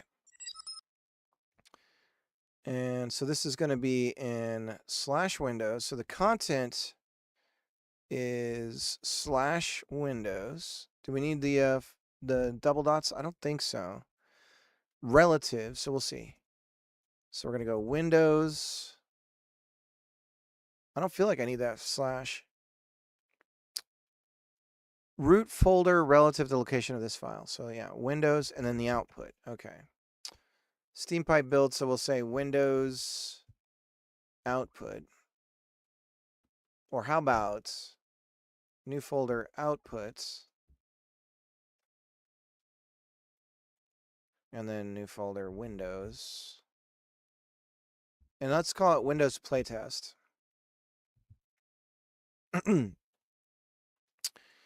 And so the output is going into output Windows _ playtest. Okay. And then the app ID, I'm going to have to do that off screen. And then your depot ID. Okay.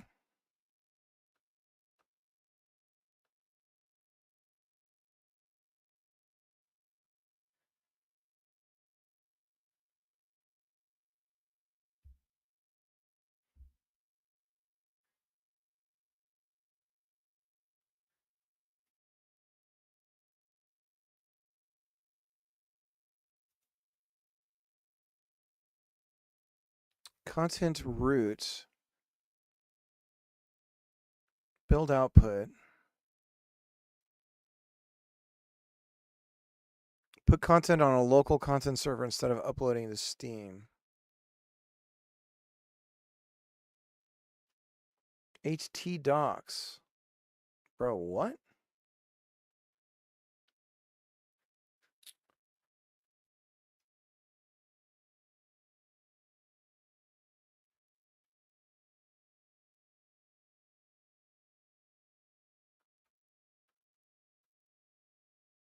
Okay, description.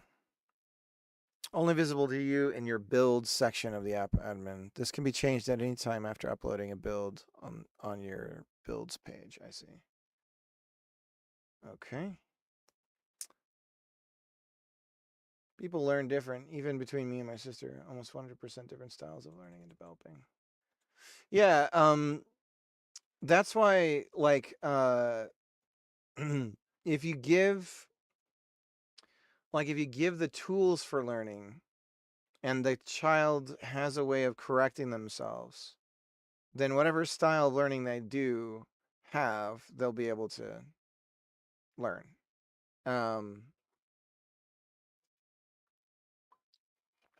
So like my kids unfortunately need me to present constantly to them all the time the same stuff over and over again. Some children will just go on their own. And then once they have it and it's over, and they're on to the next thing. But yeah. Okay, so app ID is the app ID of your game. You know what? I don't think it's important if you guys know that. I don't think it's going to break anything. I think it might make it leakable, though. You guys would be able to see some stuff. There's the depot ID, and there's the app ID. Okay.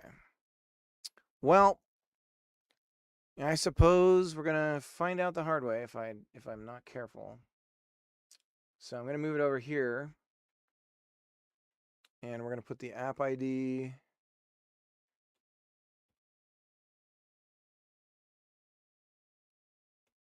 here. No easy way to hide any of this. Okay. And then the depot ID is just an increment of 1 on the app ID. Okay. All right, so that's that.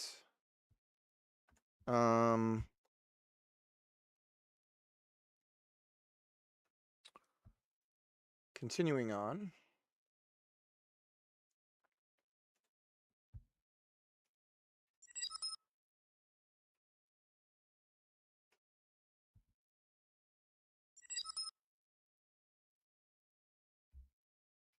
And used at build time. I haven't dug into it yet. Well, I can make, and I probably will make, Godot allows you to create export plugins. And so likely what I'm going to end up doing is building, as part of my CLI, I'll just create an export plugin that does this stuff dynamically for me. And I'll have an export named export playtest to Steam or something like that. And then whenever that happens, before certain things start and end, you can trigger like events and stuff like that. So it's actually Godot export plugin. I think it's just called export plugin. Editor export plugin, yeah. So yeah, this is it right here. I'll send you the doc. Oh, I'll send you the docs from my, this is like the AI guys, right? With localhost. Just straight off my computer. Here you go. But editor export plugin, that's the keyword you want to look up.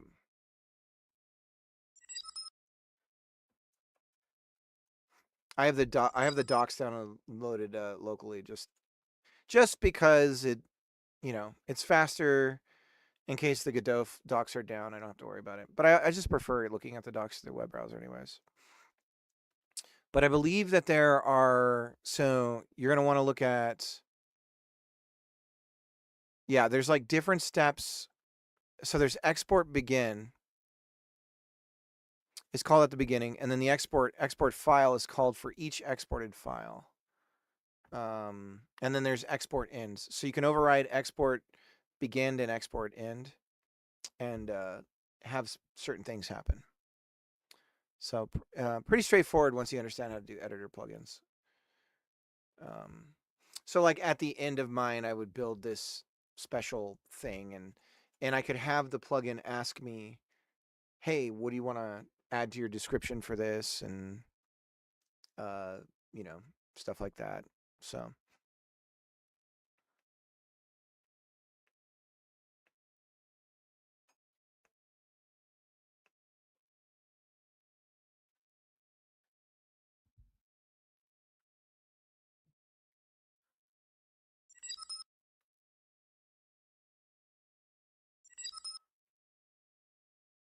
Okay. Verbose. Spew more build details in the console. Content root, build output, preview.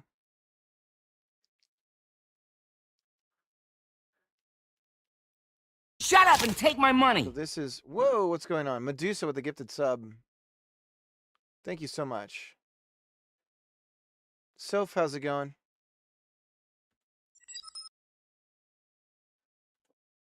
Yeah, I'm just learning about it. Jotson, figuring it out. Do a shout out to Jotson. Good night. Sleep good, sweetie. Have good dreams, okay? Okay.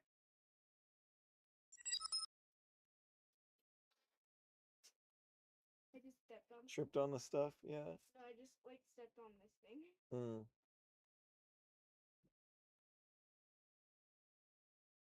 Just checking out channels my viewers also watch. Guess we know who it was. Yeah, it's really weird. I have like long time. I don't check my chat. There's a way to like check who's in your chat.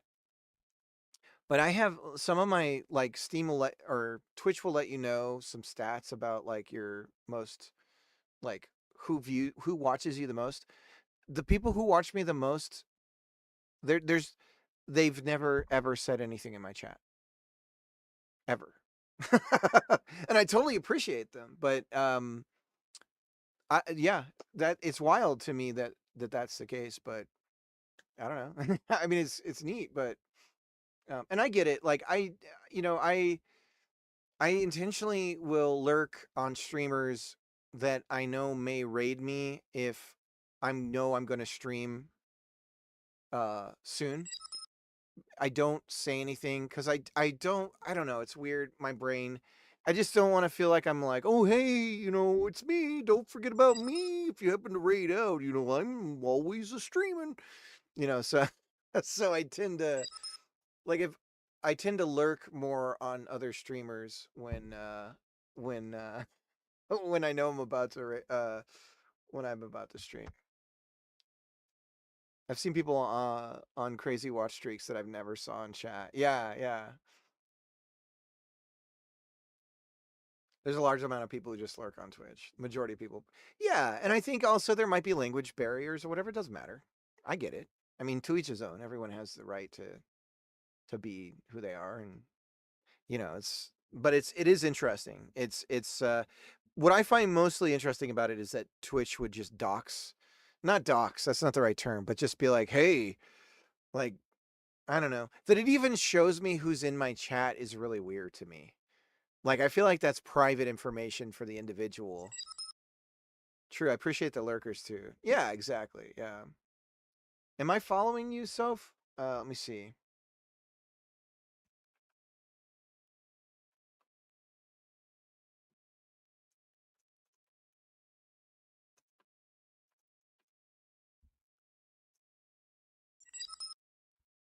Gentlemen, this is Democracy Manifest. I'll give you a follow. Yep, I'm not. There we go.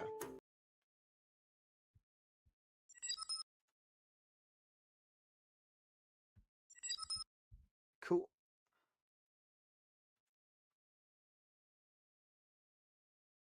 I don't know how I came across your stream, to be honest, but I've been hanging out. Nice. Yeah. 'Twas fate. It was fate? Oh. Some Minesweeper code talk in games I like. It's a good combination. Yep. Thank you for the follow, by the way. Appreciate it. So we're yeah. So I'm just reading about Steam Pipe.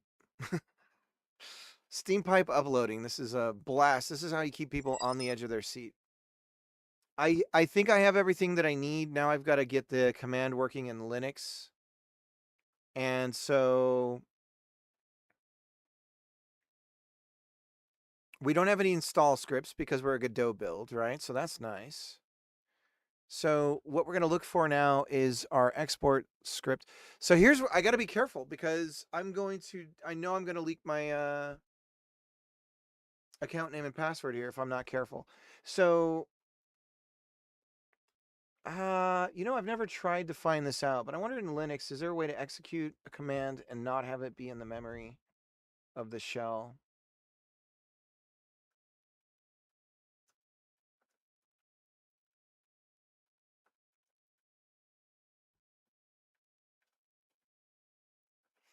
Execute a command in Linux without having it be in the shell history. To execute a command without saving it in your shell history, the easiest way is to add a leading space before typing the command. Really? Simply hit the spacebar once before typing your command.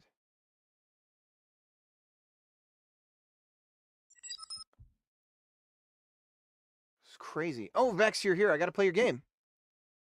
Let's do that. Let's take a break. I'll play Vex's game, and then we'll get back to it. Go to Discord. If you guys ever I can't believe you've done this. Statico, how's it going? Thank you for the follow. Vex made a game for another streamer, I think.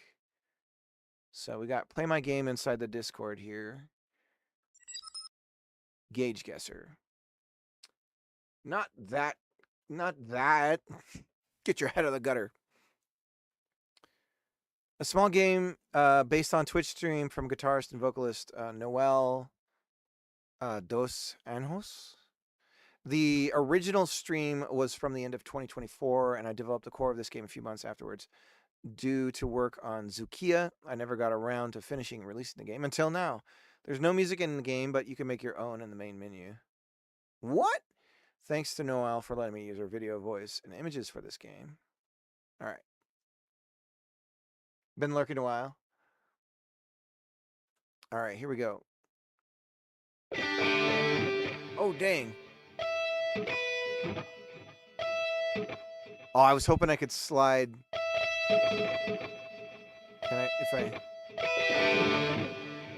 that's cool.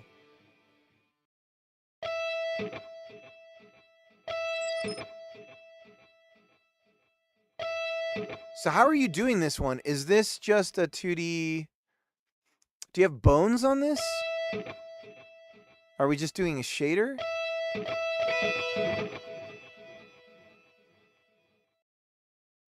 Anyways. Oh, I need to... Oh, I guess I can figure it out when I play it, huh? I want to play.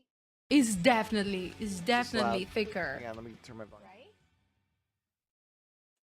I'm so confused.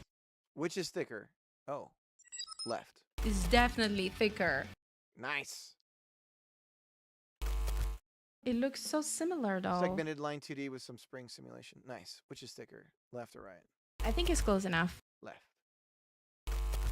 What do you think? Which is thicker? Left or right? I'm gonna go with that. All right. Is it the same thing? I think it's the same thing. It looks so similar though. I think it's close enough. Okay. What is thicker? That's It's definitely thicker. I'm kicking ass. Compare. I think it's close enough. Got it. I'm so confused. I was so impressed. It's definitely thicker. This is great. I love the. It looks so similar though. Uh-oh. Oh no. Left. Yes. Which is thicker? Are you increasing the? I think it's close enough. The distortion. What do you think? Middle. Yes. Damn, Which is cricket. thicker? Ooh, which is thicker? It could be 1 or 3. I'm gonna three. go with that. Hell yeah! I don't even know what is thicker.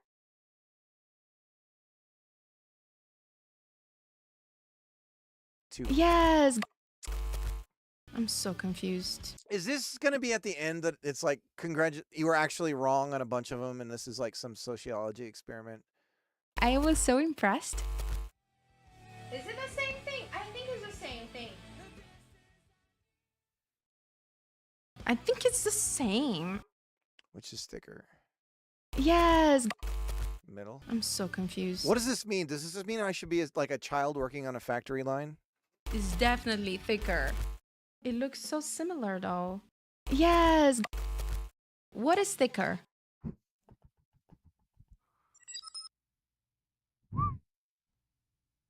I think 1. I'm so confused. Which is thicker? Oh no, I'm gonna lose my streak. I already lost it, but it's gonna get worse. This is where the confidence starts to fall off. It's 2. definitely thicker. What is thicker? 1. It looks so similar though. It's definitely thicker. Right? I'm so confused. Oh my god, this is insane. This is wild. The countdown is making me freak out. I think I just need to relax. Oh, I don't know, man.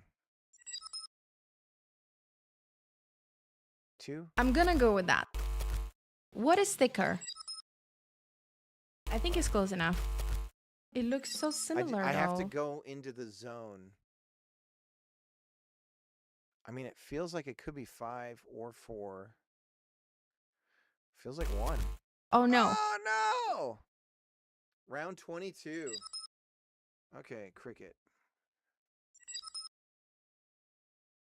Do I just high scores? I had 22. Where am I? Do I need to reload? Did I mess up? Dang it. Did I mess up on the... Did I need to hit enter? Damn. I'd be like number 1, 2, 3, 4, 5, 6 on the high scores. Maybe I have to just reload. Let's try reloading.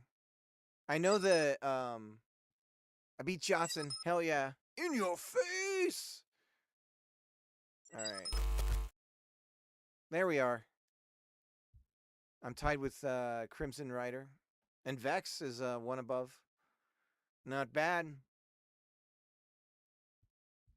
Who's the man now, dog? Go back and then into the high scores. They're cached a bit. Yeah, it's that whatchamacallit system. I am familiar with that and trying to combat it too. Nicely done, Vex. I like the combination of like real the real world mixed in with it, and it's actually a lot of fun. It's great for a Twitch streamer too, because it's like you can just throw that on. It would be really good. I mean, you've already done Twitch integration, so I could see you doing it as like a Twitch idler, like babysitting game where the streamer walks away and then just leave it on, and Twitch chat like votes. Or maybe just everyone votes, and then people keeps their score just based on who they are. We'll be adding Twitch integration soon. Yeah, there you go. Hell yeah. Okay, so we're gonna try a test command with space. And so let's do space echo tacos are cool. And then we're gonna do an echo space burritos are all right. And then we're gonna close and reopen and go through our history. Burritos are all right and tacos are cool is gone. Okay. So now we know we can do a command and not have it show up in the history. This is good. So now we're going to try and do our build.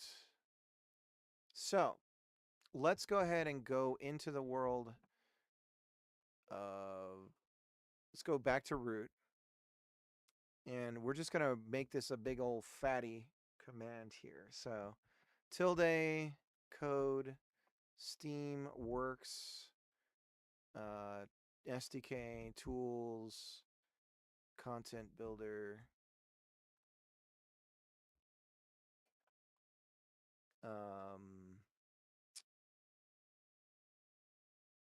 builder Linux, and then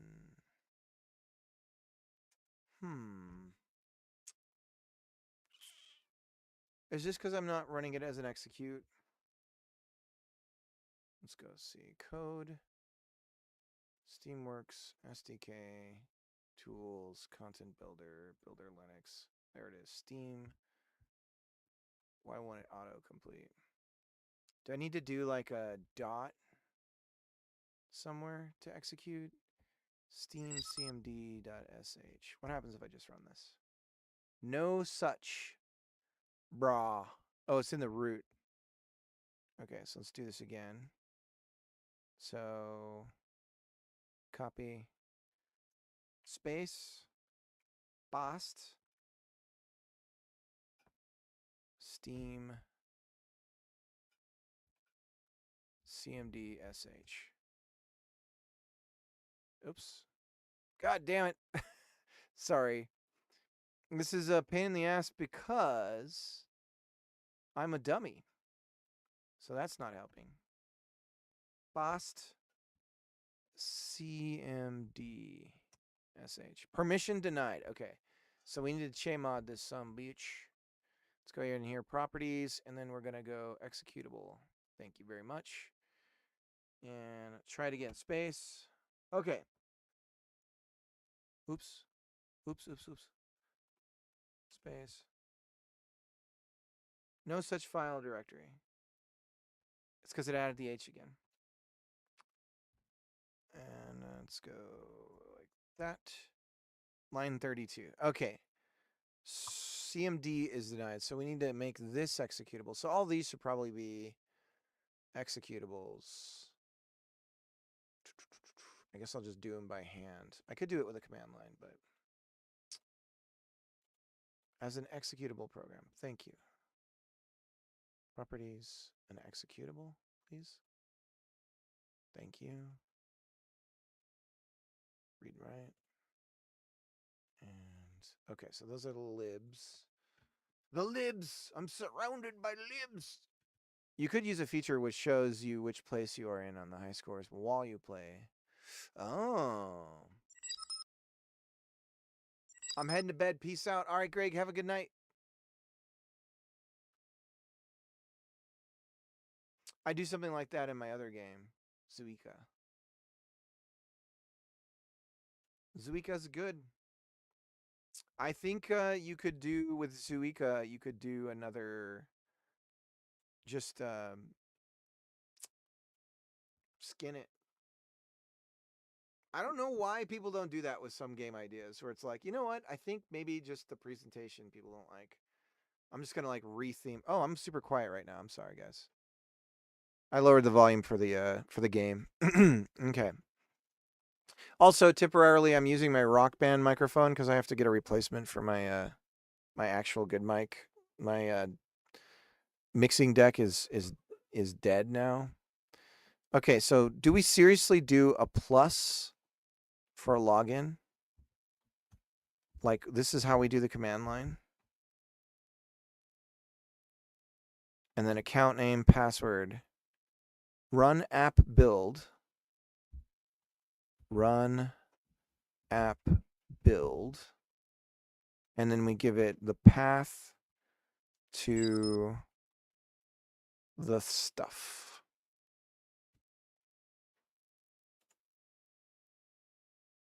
Well, I'm a no-degree unemployed game designer after all. Aren't we all?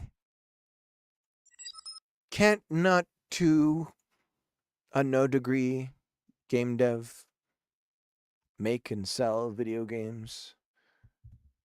Steam pipe build. Steam pipe wrench. Steam pipe wrench. Oh, in a day or two. Simple. I'm just a small town simple app build. I don't know anything about these city folk, but what I do know. All right, so we're going to go like this. Now I have to do this off screen, and you'll judge by the reaction I make audibly if we're doing good or not. So now we've got to do the login. So give me a second here. It's something. I'm not going to say what. Space. This is why they say to do it separately. Now I understand. If I accidentally leaked this, it's only an account that has access to do the builds and nothing more. It's a very good idea to have your building tool be something you can. It's not the account that holds all of your eggs in a basket, as it were. Now we're going to grab the Steam. We're going to grab the password, if it'll let me. Copy password. And that is the wrong password.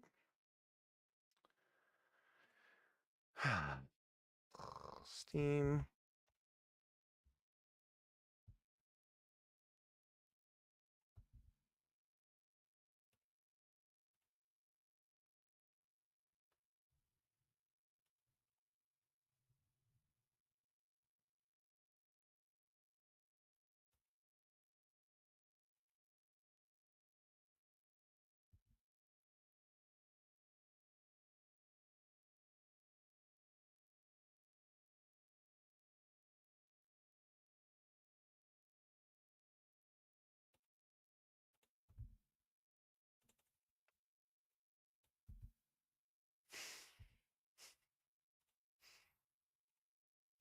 All right, we're going to go to the website for my passwords here.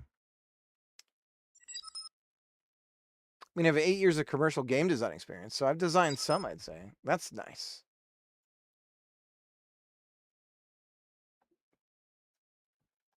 That's very good. Compared to my 0 years of real world anything. There we go. All right, let's search for Steam. That's cool, though. I'm instantly jelly. And that is not the password. Dear God. There it is. Okay.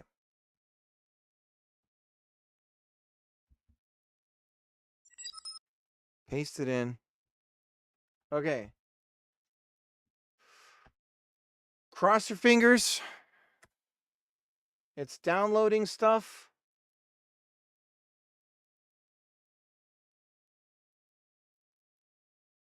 It's extracting. It's doing more downloads. It's doing an update. Don't be. Game dev sucks right now.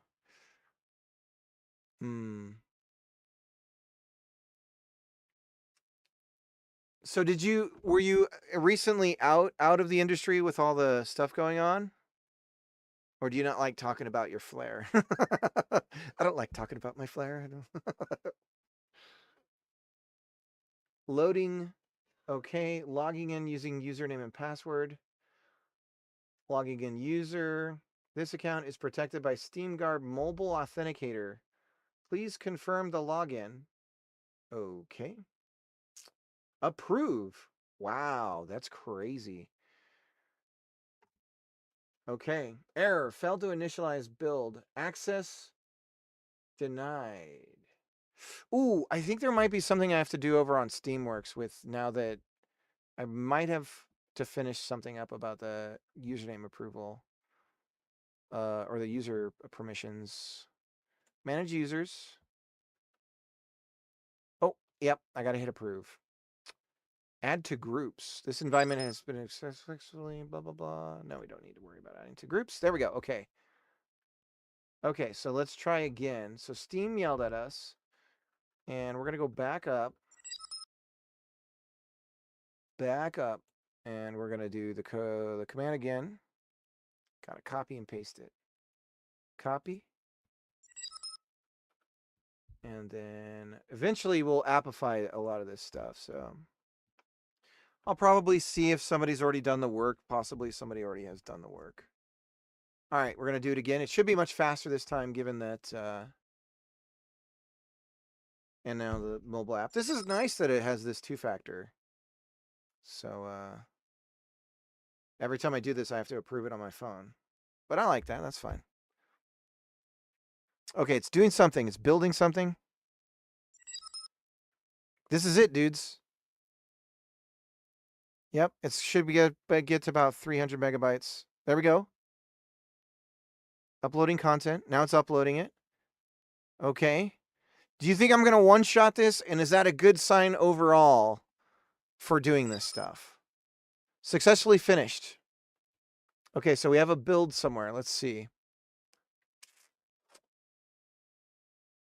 All applications. Now, in theory, I can just open up my Steam, right?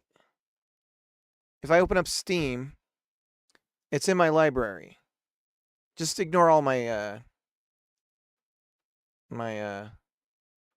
there's the playtest. It's got the wrong name.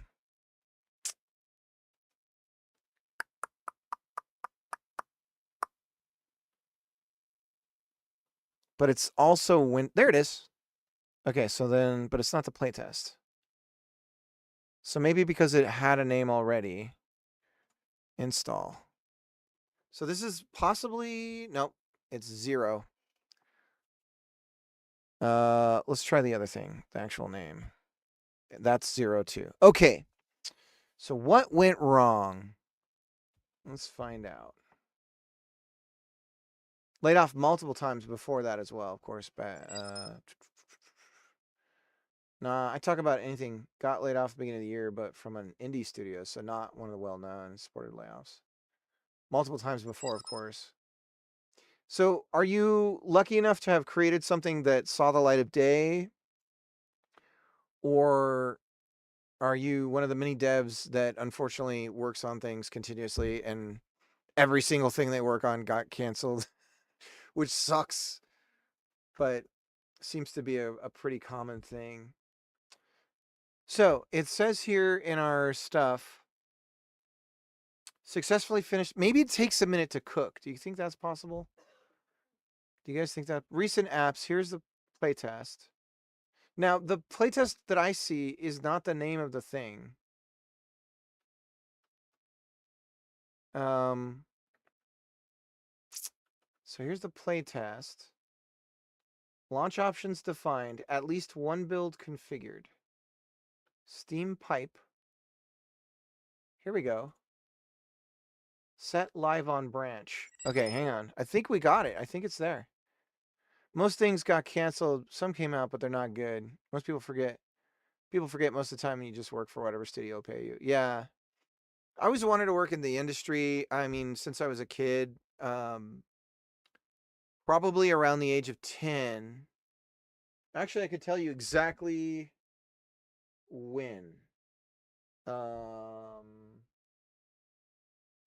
don't know where my mags are. They're over here. What is the... Hang on a second. I can tell you the exactly when.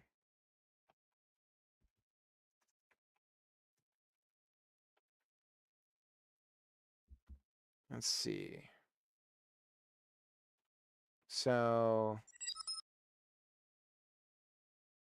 it would have been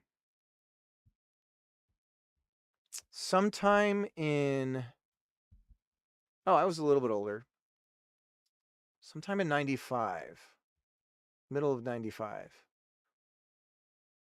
That's when I found Next Generation magazine and then started reading like developer interviews. And I was like, whoa, this is cool. And then I wanted to go to Digipin. And it just like never, like, that was where I wanted to go. I did not want to go to a traditional college. And I just couldn't make it happen where I didn't have the right support structure. That's for sure. So then I ended up just kind of working at a local job and got a really good paying job for like IT and stuff, and sort of got into the grind and completely forgot about all of my life streams. And then eventually rekindled that. And then I had kids, and then it just like everything kind of kept pushing things around. But here we are. And it's sad. I mean, I've been streaming probably 7 years, doing the game dev stuff just on and off, and more seriously recently, and don't have anything to sell for it. But I do have a jam game. I can show you the jam game I made. So let me show you that. This is the one I'm proud of most. I was possessed when I made this. It's a little weird. There's a link. If you ever want to check it out, you don't have to. It's got like QWOP controls. You're like tapping the keyboard a bunch to like paddle forward and backwards. I'll just show you really quick. And M Audio. Let me do a shout out to M Audio. She did the voices for it. So she's really cool. Let me turn this down. Beep, beep, beep, beep, beep. And we have a high score thing here too. Beep, beep, beep, beep, beep. Cricket. And start. Howdy! Welcome to Rootin' Tubin', sugar. You can tap Q and P to go forward. Or if that's No skip. I didn't have time for a skip. down to go automatic like. Just tapping Q will get me spinning clockwise. And tapping P will get me spinning the other way. If you want, W and O will back me up like a bad decision. Something go wrong? Don't cry, pudding. Hold R to reset. And then you just paddle. So you just like, the player animation doesn't line up at all, but you're not really staring at the player. Woo! You just paddle your ass off. And then you got these little like soda cans. They were gonna be beer cans originally, but I have kids, so. And you can throw them at the boats. And then the boats crash. And then they sink. And you just go around paddling in your inner tube.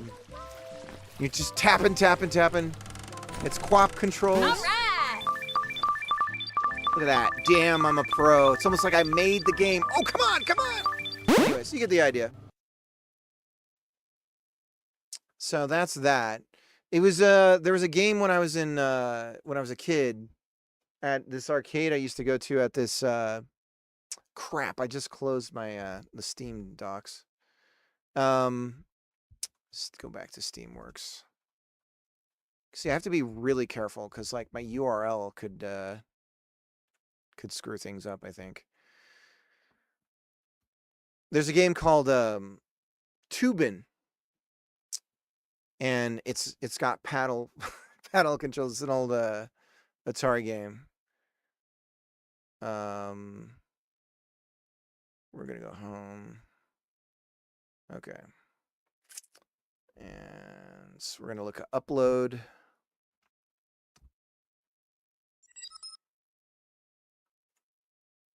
I turned off auto suggest URLs when, since I was streaming. Now I just have to type everything.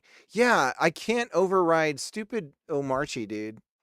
The guy who did the Omarchi stuff, like any Chrome browser says that it's managed by like someone else. And so I think I'm gonna ditch Omarchi because that freaks me out. But I literally can't remove it. It won't let me. So maybe I can figure out how to turn that off. But my feeling is that it's just gonna turn back on anytime I do an update. So I gotta get off of it. But yeah, it was a fun jam game. I was like possessed when I did it. It was like a 30-day jam. And I just like, it was like the power of the game. It just made itself. It was fun. But I was really proud of it from a perspective of like tooling and everything too. Like the level editing stuff and doing like the boat pathing and the physics for the water and the collectibles. It's all like really designable, so you can like just draw a curve and then everything will just happen. And so yeah, I was really proud of like everything sort of clicked for me when it came to Godot and using it as a tool for development. No search on the cut. I know. I didn't you have to make cuts. What so what are you using like any particular engine or anything? Like are you doing things from scratch or are you like when you stream, are you doing a project or what's that about? Talk to me. So we got the account name and the oh, that's right. Okay, so we were looking at here. Set a live branch. We have default. Depots included. Starting build is 0. Oh, wow. You can calculate your builds. Build ID. 1 day a week, I'm learning code on stream. Nice. But no search on the country. Oh, yeah. Linux and Vim, maybe. Here we go. So we do the upload. And then what? You can name these build depot. So I'm just going to go with default. It shows the size. It shows something. Current size right now is 0. Current manifest, current size. Optional internal set build live now. Is this going to go? This is only on the playtest. Reloading. And now I have to hit the publish tab, which really freaks me out. Prepare for publishing. Publish. Because I got some sort of change. Really publish. Okay, your settings have been published. Okay. I'm primarily a systems designer. All I do is write documents. Nobody wants to see that. Well, you're anything you want to be now. You're everything. You have to be it all, right? So, unless you like, team up or something like that. This week it's Git. Gotcha. Oh, man, that's the most wild thing is to watch, like, I watch like game dev vlogs and stuff on YouTube, and then there's the inevitable, hey guys, I got bad news. And it's like, yeah, I've been working on this game for a year and I lost everything. And it's like, what? Now I'm a streamer, I guess. It's great. I think streamings are really, it depends on your personality, but for me, streaming is a great way to like collab. And I always think of my like chat as like ChatGTP. But it really is like a great way to like, it can be a little frustrating sometimes, like when I'm put in a position where I constantly have to like defend a decision or something. But for the most part, everyone's really like generous with thoughts, and it's a community. The Twitch dev community is small and tight knit. I've always said like we're in the middle of a golden age with it, and it's not going to last. And so, but right now it's a really nice time to be on Twitch Dev, doing this stuff. So, all right. So we tried to change it. So maybe I did get it in one shot. Let's go back to Steam. And I think maybe I just have to kind of refresh my library. I don't know. There it is. Panzerfax. There we go. It changed. So, Trapgate playtest. There it is! Oh my god! Let's install. I don't know. Maybe I'll do some dev stuff someday if I learn enough things. Well, I shouldn't be so pushy, but you should do a jam sometime. Find a group of people and pick a role and and you'll get a taste of people doing. Jacob does jams all the time. I don't know if Jacob's here right now, but and I don't know what engine you're doing either, so that kind of decides things as well. Let's hit play and see what happens. So this is a Windows build, and we are on Linux. So God knows what that means. Okay, it crashed.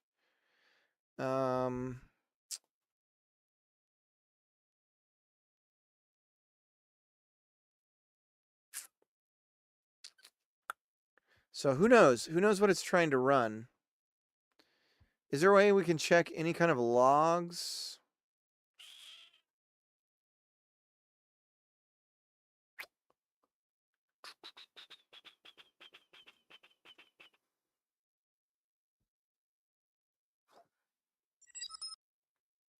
Barely touch engines, to be honest. I've always worked pretty much in pure design. On jams, I feel like it's not enough because everyone feels like they can do design, Sometimes it's exactly what you need, though, is somebody telling you what to do. Statico, thanks for the follow. I'm not sure if I mentioned that. Yeah, it depends for sure. Like, and it's again just like a group thing. I know one of my friends is a writer, and I got him hooked on game jams. He doesn't do games writing until recently. And now he's just doing there's a whole subset of people that do jams for just writing primarily focused game jams. And from what I'm hearing from him, that sounds like somebody in that position to really oversee and sort of have a vision is definitely useful. But I mean, it might even be worse than when you worked in the industry, just because you're dealing with just kind of regular Joes, and jams are real loose, and some people aren't as disciplined, and some people just ditch, when you're in a group, and so, and then people get sick. Like the last time I was in a big group, I got super sick, and that was a while ago. That was some time ago. Well, let's see. Let's try a different setting on our compatibility. So we'll just do hotfix Proton and see what that gets us. We got to download it. My issue with jams is that I butt heads on direction. And I could do a short one probably. Yeah.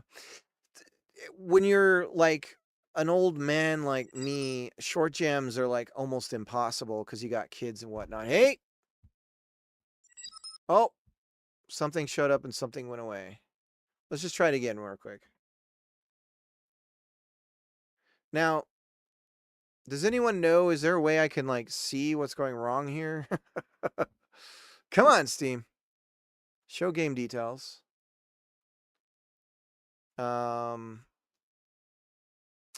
Let's try experimental. It's one of them. 9 hotfix 9 or experimental are the ones that generally work for me on this machine. I don't regret joining any jam I've joined. I'll say that, despite only finishing a few. Yeah. Well, you take things at your own speed, and Just enjoy the ride. Like it's, you know. And when you stream, things sort of come to you. Like people in the chat or whatever. It's also a networking tool in a way. So it works out. But I don't know how long you've been doing it. Maybe I'm talking to somebody who's rolling their eyes at me. It's like, what are you? But anyways.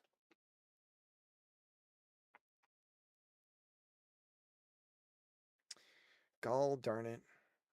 Okay. How do we see what's going wrong here? I mean, it's very likely that it is because it's a Windows build. How about this? You know what we can do to test this build? We can just install it. In Steam, there's this little add game button.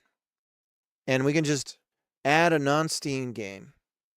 So we'll just browse and we'll go to wherever I put the build in Windows here. Here's the exe. Add selected programs. So now we have the exe that I built right here. Let's just try running it. So that doesn't like it at all. Okay. So no joy there. Let's try force compatibility. Hotfix. Nope, that's not what I chose. Thank you.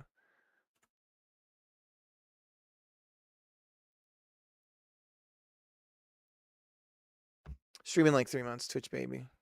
Crash.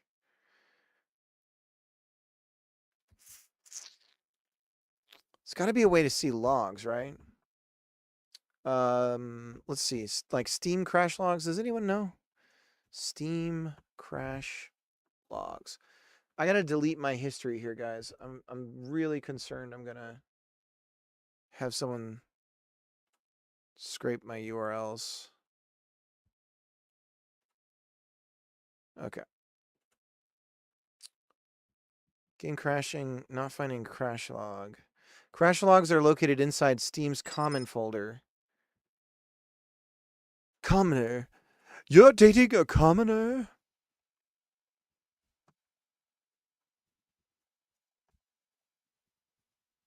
Config? Is there a Steam here? No. A commoner. Here we go. Steam. Steam apps. Steam apps.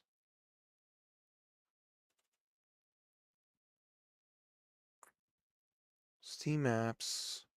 Common. Game specific folder.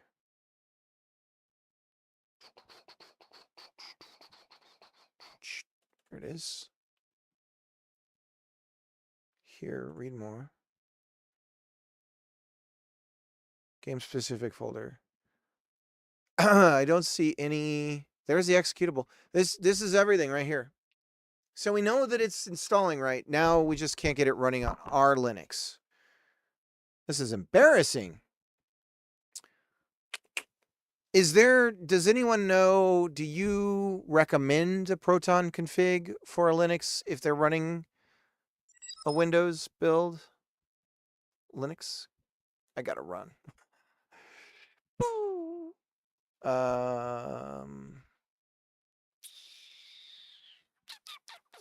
Now, I know I've played someone's Pollinator Die, so this works for me. And is this a Linux build? Let's see. We'll go back up. And Pollinator Die. I know this is a Godot game. Ah, he's got a Linux build. Okay. Oh, I'll be back, but I gotta go do a post-stream Siggy. All right, cool. See ya in a bit. All right, let's do a Linux build. We're gonna give up on figuring out Proton for it. So we know the routine now. We make a depot. We edit the VDF file or whatever, but we one-shotted this baby. That's a really good sign. One-shotted it. Damn. Okay, so that's good. So then we'll do a Linux build. And it's almost like years of working in IT. And in specific, the Steam docs are reminding me very much of Windows. Shoot, what do they call them? There's like this thing. So when you go to the Windows event log, you'll get like a special code, and then you go to like, it's the knowledge base articles. That's what I'm thinking of. The Windows knowledge base articles. You go there and you're reading and you're like, some executive's going to fire you if you don't get it fixed fast enough and want to jump out of a window. Brings back memories. So we're going to make a Linux folder here. So Linux, and we'll do an export to Linux. And I mean, really, this is the game this is what we're exporting. But again, we're just trying to get our feet wet with this whole thing. Right here, it's going to have a start button. So, and then there's everything else. Han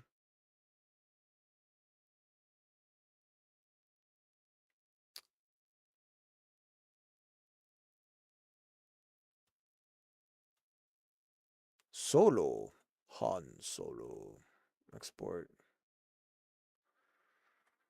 We're going to do Linux. We got to manage this templates and grab that. So 32-bit and 64-bit and install. And speaking of breaks, I'll be right back. I'm going to go grab a drink.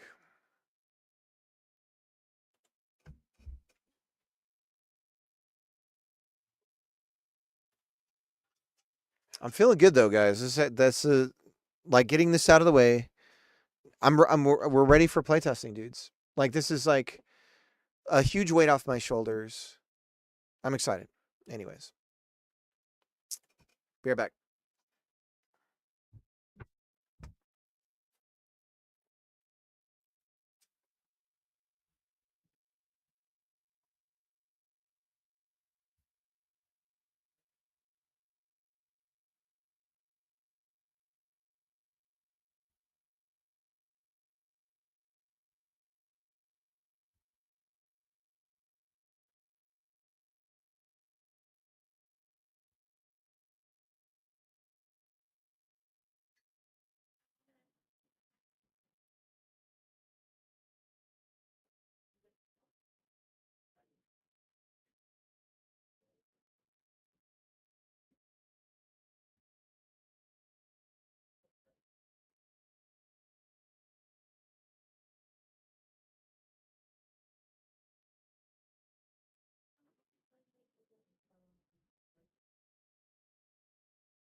All right, I'm back.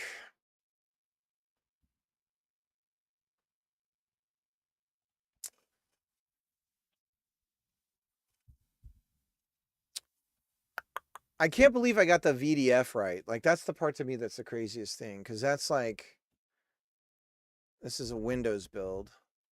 Now, in theory, it looks like we can do a single VDF that points to other VDFs.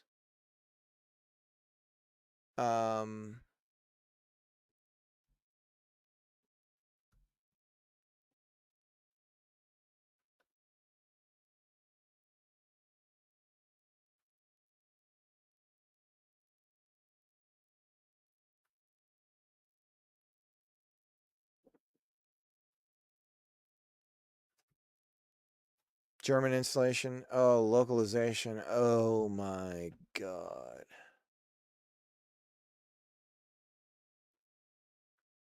Override audio files. Oh, snap. This is almost inspiring me to code. Wild.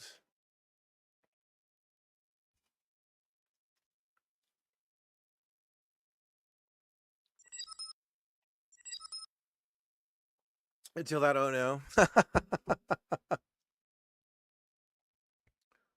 Well, let's duplicate it.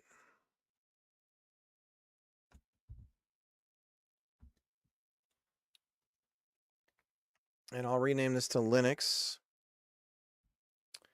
And I've got to store this command somewhere for now. Keep it secret. Keep it safe. So long as it is not in... You know what I'll do? I'll put it in SH.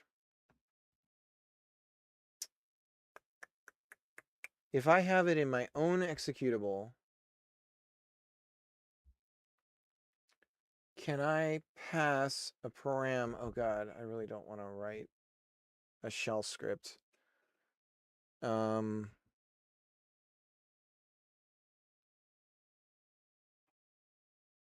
So I'll make custom SH files for each distro. How about that? Just so I can run this and not accidentally expose something. And not have to do this stupid space nonsense. So we're going to go to code, Steam pipe build, Steam pipe build. I'll be there. Windows build sh in a day or two.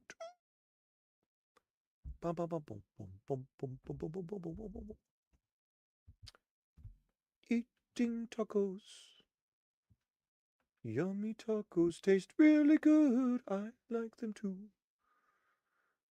Munch on yummies. Okay, so we've got that.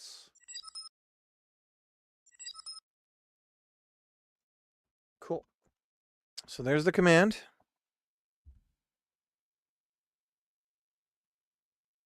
Oh, and it needs to be Windows now. Windows is such a good name for a program for an OS. It's basically like a perfect name for the operating system.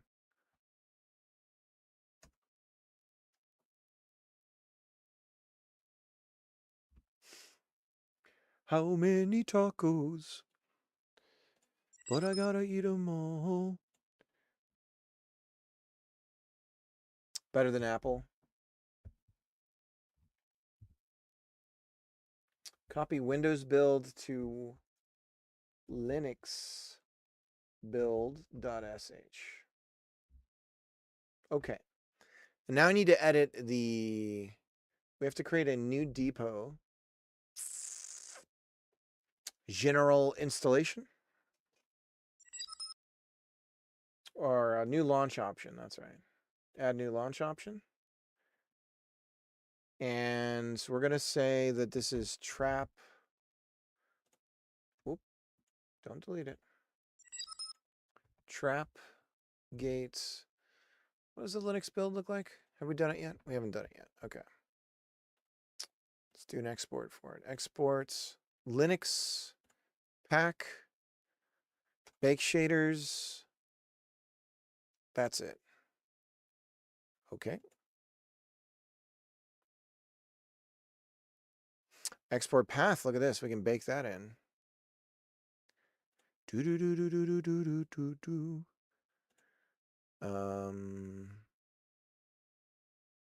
Oh God, I don't know. Where am I putting this?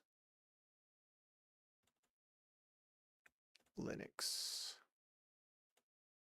And this is trapgate dot x86 underscore 64. Sweet Moses. Okay. So dot x86 underscore 64. Launch type is default.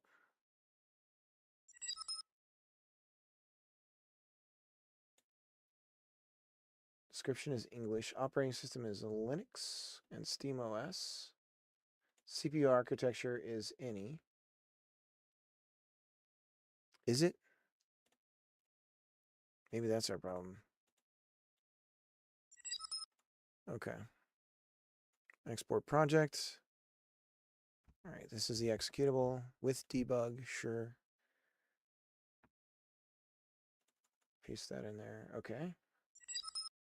And update. Okay, so we have the Linux. Oh, it's taking way longer. Shut up and take my money! Good God! Get on up! Unix came long before Linux.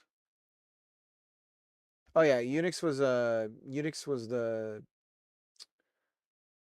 Unix was coded over a weekend, famously. The initial like base of it, but yeah, Linus. It's called Linux because Linus Unix. So he put his name in the operating system.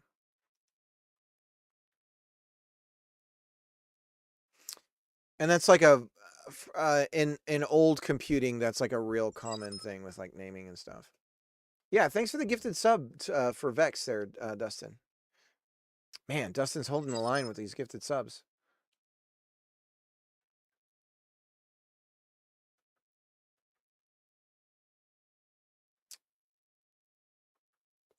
Oh yeah, you said the thing about Linux.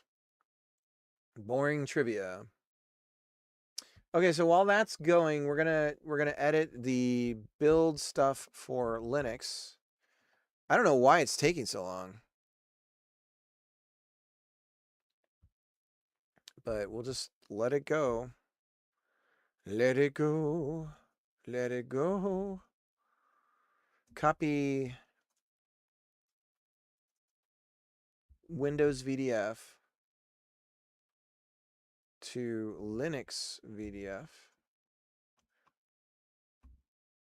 Vim Linux VDF. What do we got here?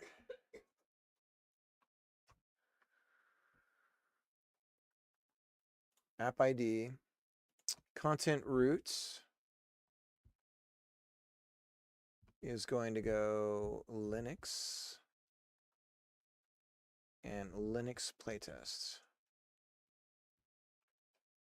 And then the depot ID. That's the key to all of this. Because it's a funnier depot ID than we've ever had before. So wait a minute. These are launch options.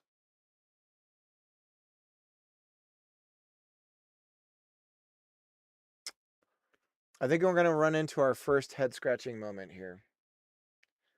Let's publish the changes. Publish to Steam.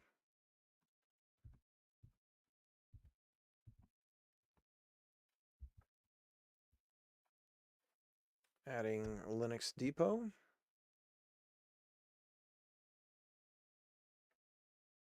Okay. And we'll refresh.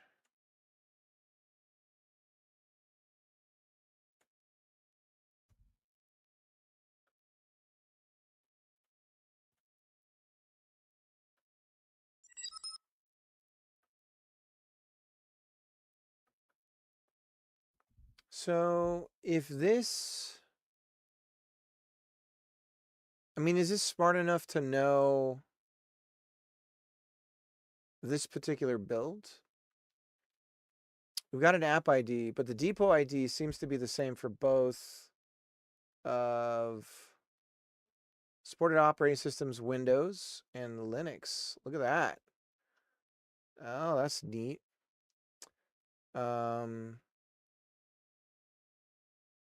General installation. Launch option 0 and launch option 1. I think that's what we're looking for.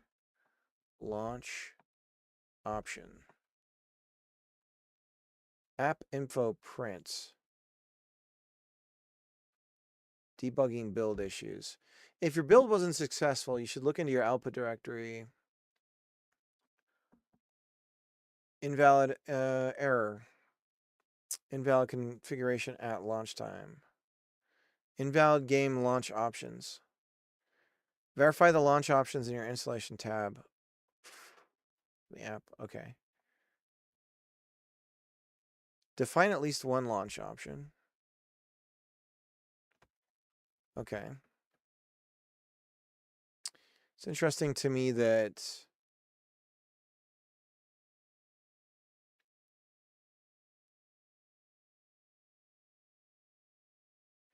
file mapping instructions for each depot. Do I create another depot? Or let's go back up. I seem to recall seeing Mac OS.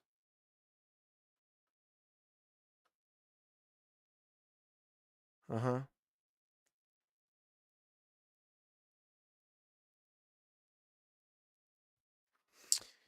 Well, we'll see. Almost had the idea to boot up Rocket League. You got to do it, man. Just get on here, put me on mute, put on some music, and do it. Don't let your dreams be dreams. Do it! Just do it! Right?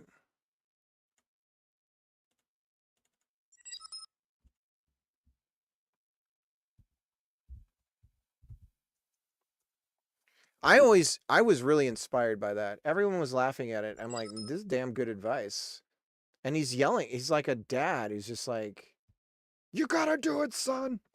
If you don't get up and do it, it's not gonna happen. It's like, yeah, I'm buying what this guy's selling. So file mapping. So I'm wondering.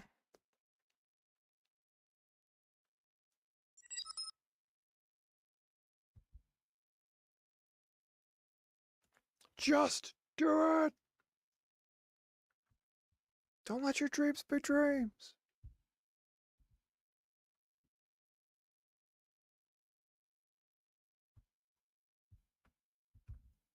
Okay.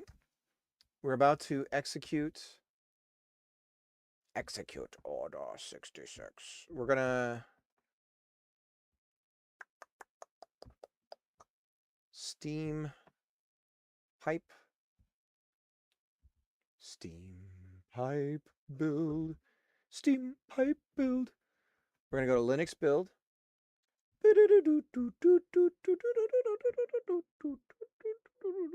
I build for Linux. Did you know I wrote a program?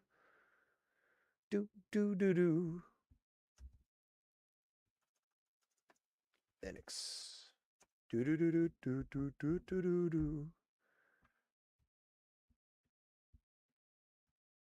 In Vim, we're just gonna double check the VDF file.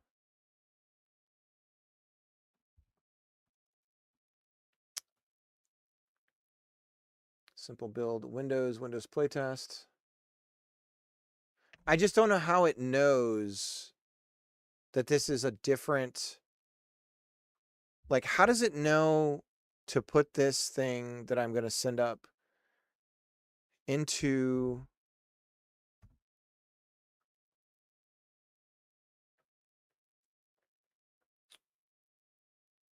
I mean, I guess it has the executable name, right? But how does it know? I guess I'm about to find out. I have a feeling this isn't going to work. Linux build. So /Linux build.sh. Let's just double check that we have this as executable. It is.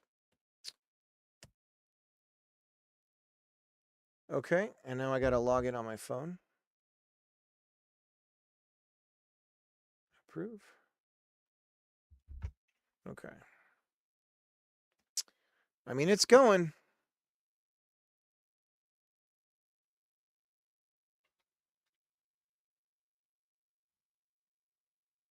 Uploading content.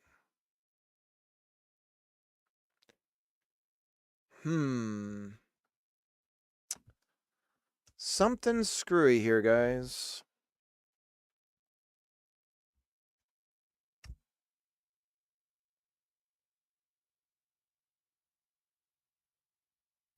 There's no way it was that quick.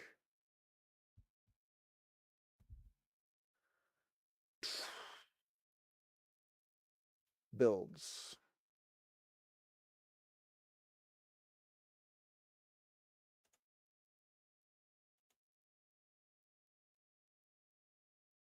So this is a new build ID.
All right, let's go to Steam.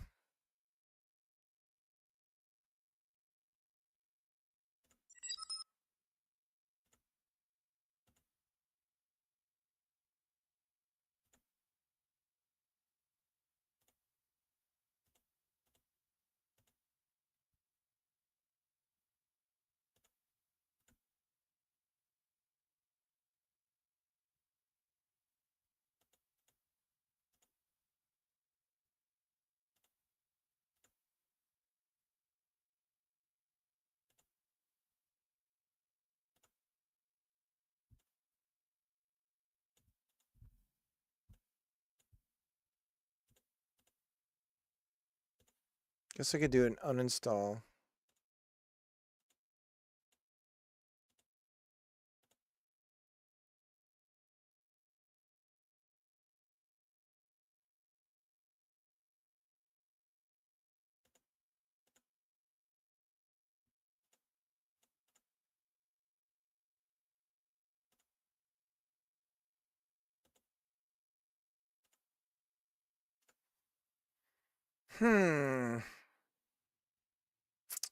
So my concern is valid, which is that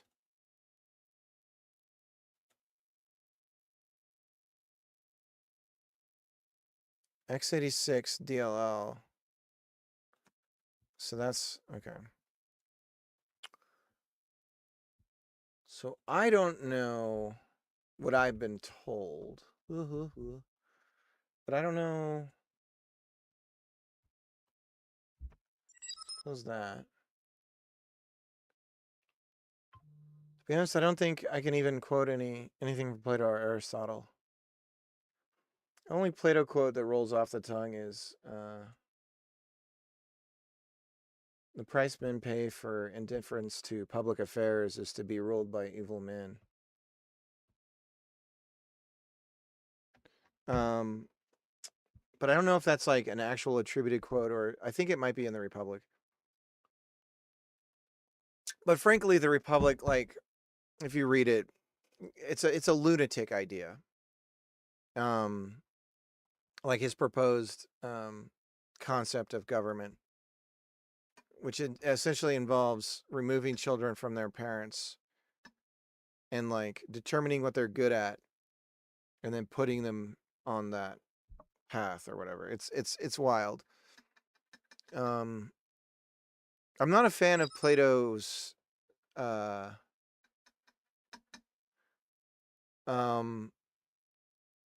like I mean, I read Plato because it was like, oh, this guy's been around forever, and the his writing and everything, and so I was interested in philosophy and stuff.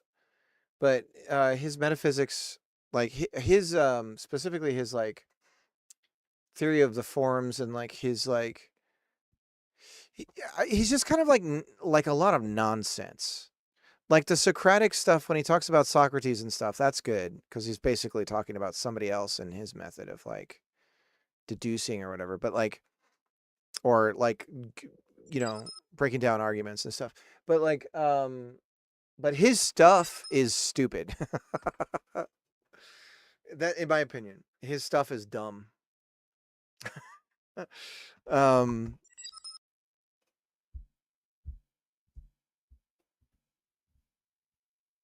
like, I think it's actually kind of poisonous too. It can really screw you up if that's the first like philosophy you sort of ingest.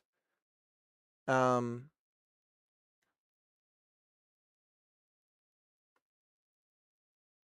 but I've read a lot of philosophy when I was younger, and frankly, a lot of it I can't remember as detailed as a lot of Plato's stuff because his wasn't really philosophy. It was more like storytelling.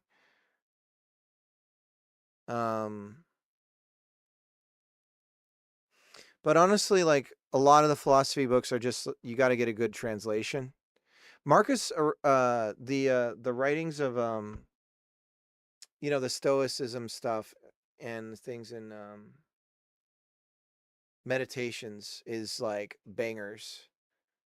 As with any philosophy, though, you can take things to an extreme and it can become a bad thing.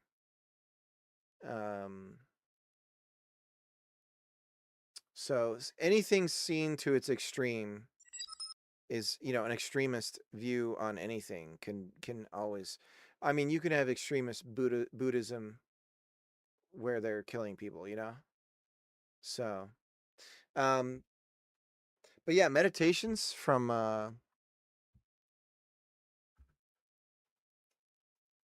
that's good stuff. I mean, it's just like it's almost like the Marcus Aurelius Meditations. It's almost like the like first self-help book, really, but it's really just some guy's diary that got published. That dude was just like really insightful. And it's some basic stuff like, hey, you can't change what people think about you. Chill, like just don't worry about it, man. But yeah, I find the Stoicism and the what's the other Stoics, and there was something else happening during the same time with like just enjoy life and stuff. Find a lot of value in some of that. And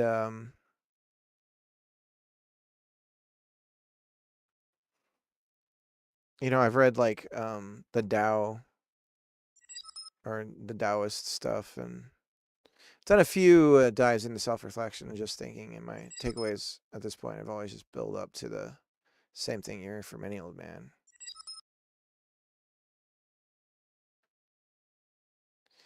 Yeah, I mean, yeah. Some knowledge is earned. Or sometimes you just kind of have to do it. Like, you can hear the same things from people your whole life, and then you experience it, and you're like, oh, yeah, that's what they mean. I mean, like with my mom passing, for me, the biggest thing was just, I just wish I'd talked to her every day more.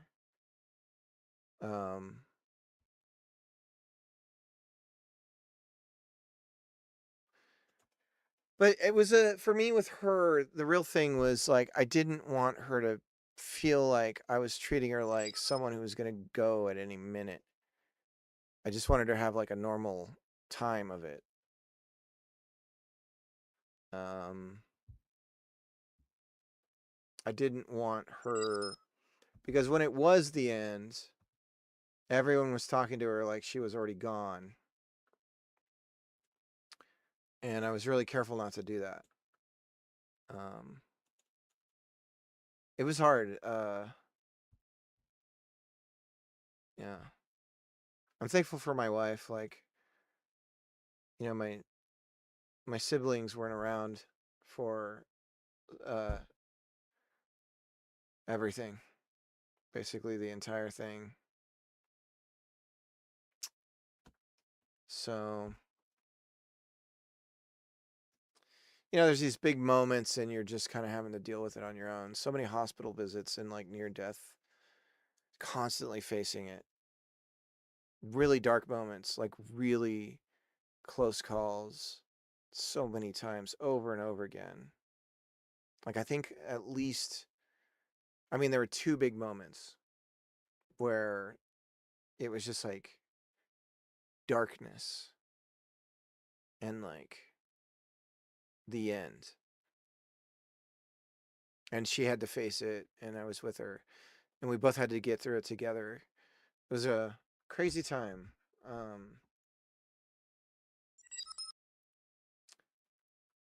And then she got through it.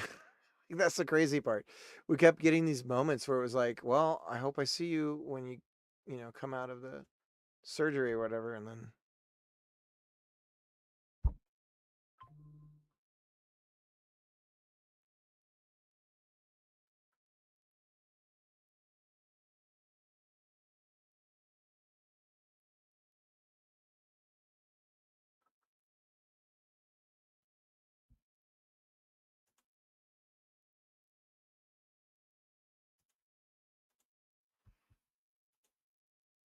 all right.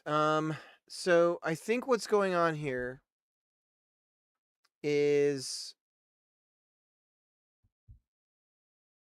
we aren't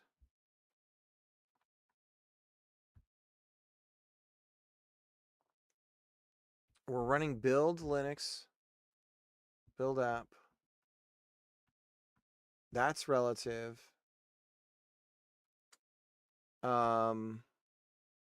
So let's read that one.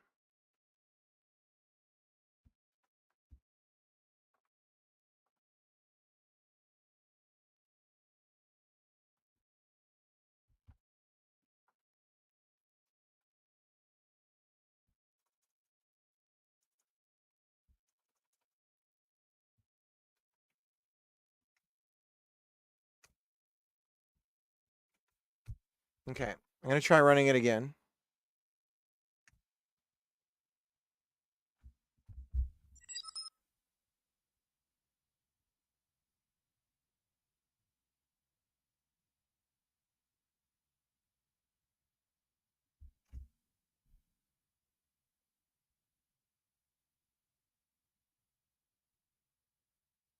Okay, it's uploading.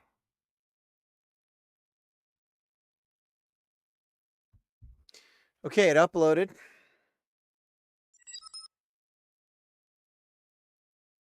VR support. Pop it in. Just, you know, just drop it in.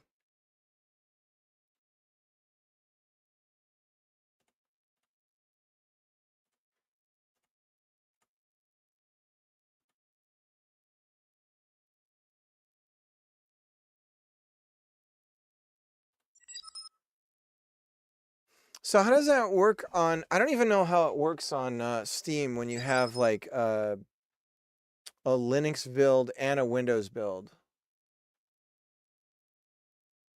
Does Valheim do that?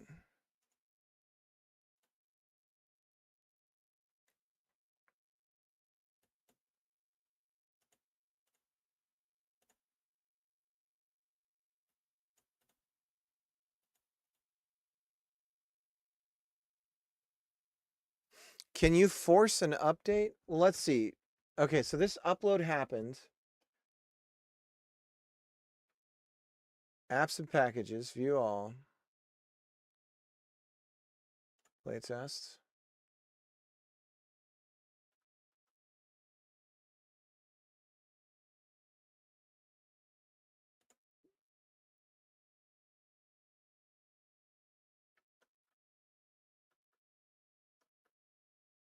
Wait, what is this? Hang on.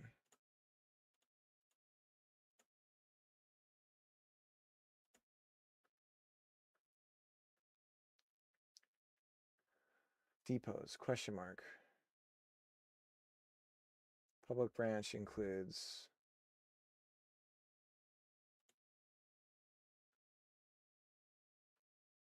yeah. Is it saying that builds? Okay, so that's the new one. Set live branch on default. Is this, how do I know if it's live or not? Current. Select app branch. Okay. Depots.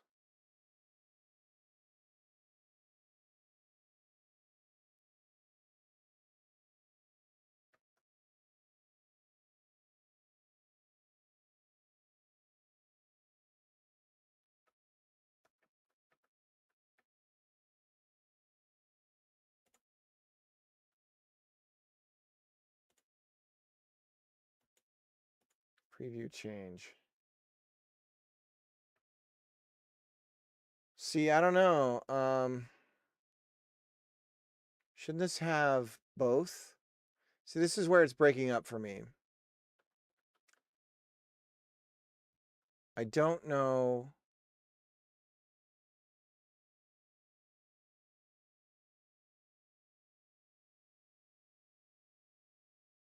Are we talking that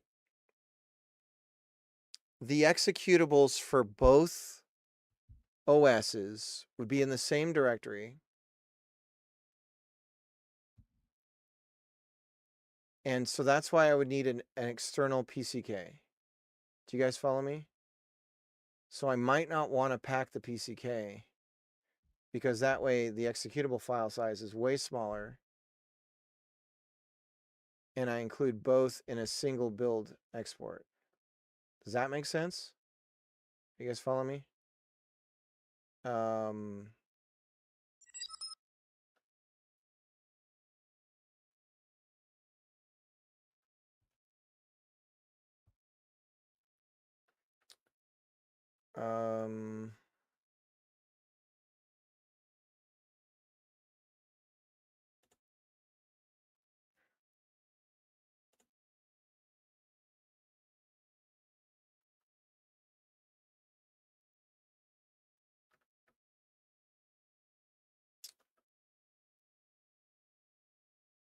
Store, Steam.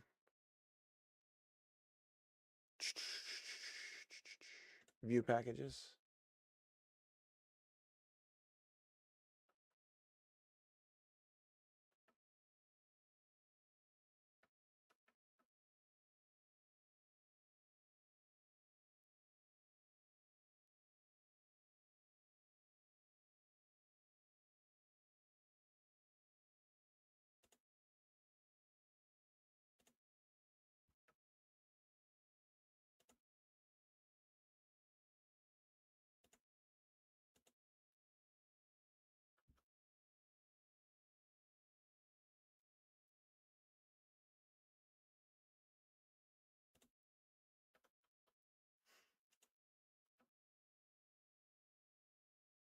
Oh, I'm not in the playtest.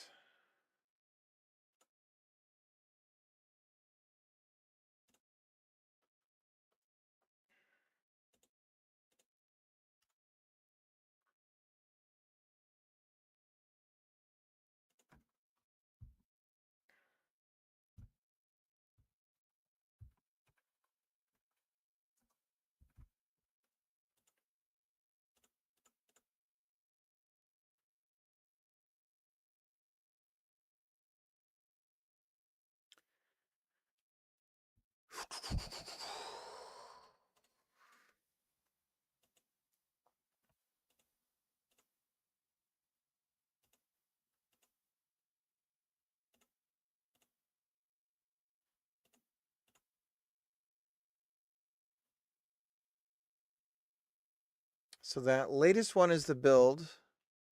Build ID. So is there a way to check the build ID when we do this?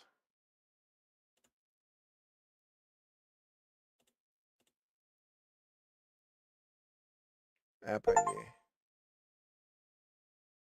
So this is the latest build ID.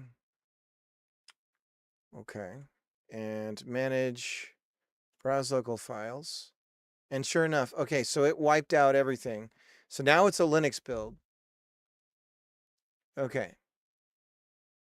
Error occurred. Missing game executable. All launching. Trapgate.exe.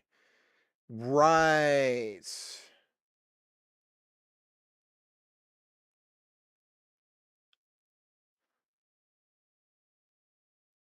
This is why some people don't do anything but a Windows build.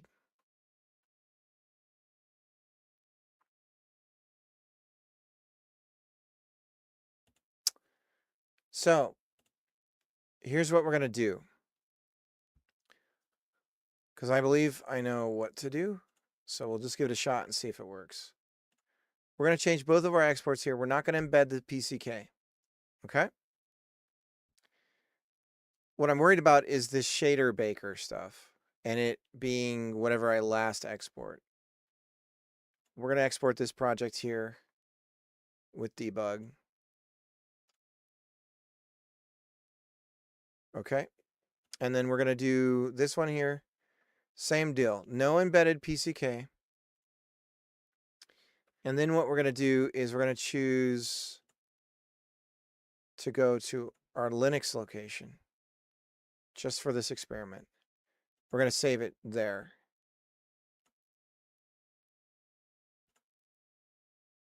And export.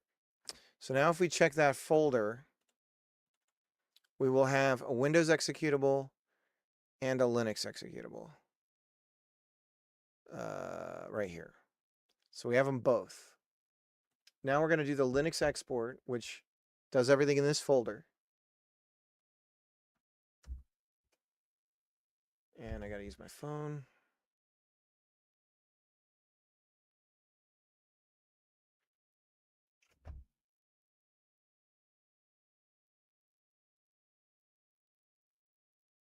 Okay, we've uploaded. Now we're going to confirm the build.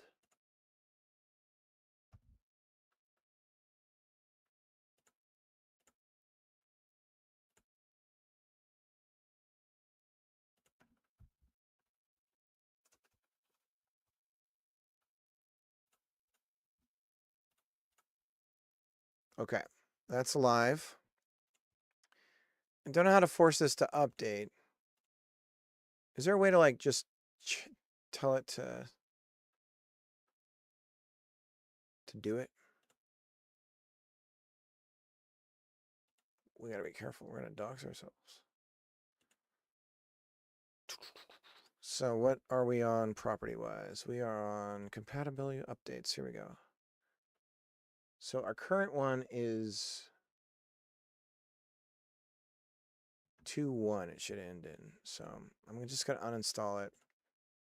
I have no idea how to get it to trigger the update.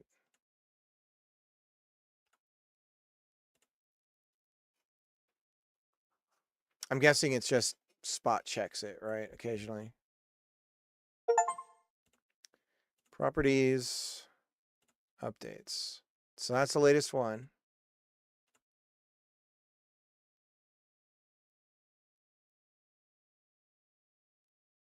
Cross your fingers. And it crashed. Lovely. Home, Steam. What was it? Steam apps, common, Trapgate playtest. Supposedly there's logs in here. Let me just try the executable here. There's a Godot engine. There it is. It do not like what I did. It do not like it. Do not like. Okay. So let's go back up. All right, I think I'm gonna bail, guys. But we've made some progress, and I will probably be hitting this up. I mean, I'm gonna be streaming tomorrow all day, as much as all day is a stream for cricket. So we'll be okay there. Let me try running it here just to see what happens. It just hangs there. So it's not even. Let's do the Linux export. I think these files are like overwriting each other. And so the winner is the last one to go.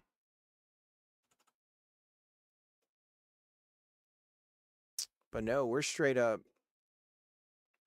So let's run this with command line.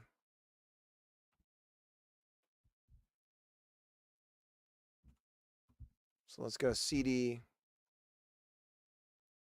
/ trapgate.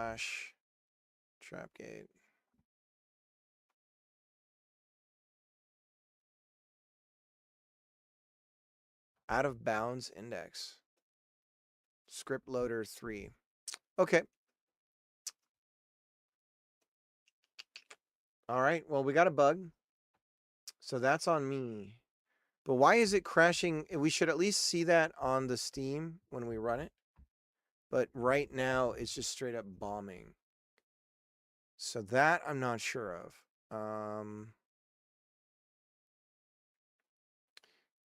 But we'll mess around with it. Yeah. Browse local files. There's the x86. Rerun it, and it just hangs. So something's clearly wrong. Okay. All right. Well, we've got a better understanding of everything. I'm feeling pretty good about it. I'm going to have to look up the difference between a depot and the branches and see if I can get a better the builds in the depots. So I can pick a build, whatever build we're using. But as far as the depot is concerned, I don't know if I can do.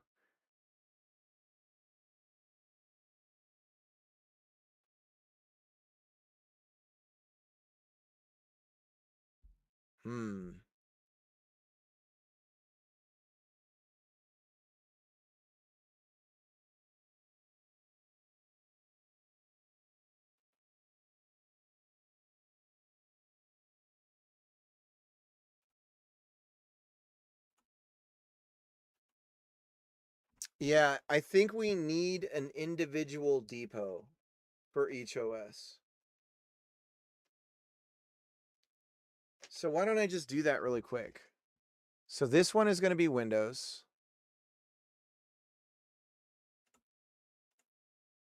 Okay. And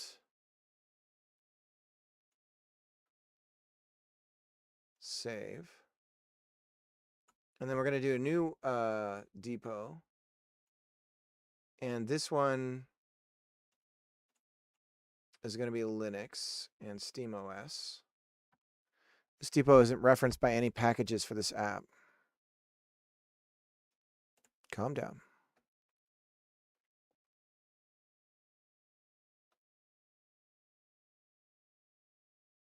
Please check your package configuration.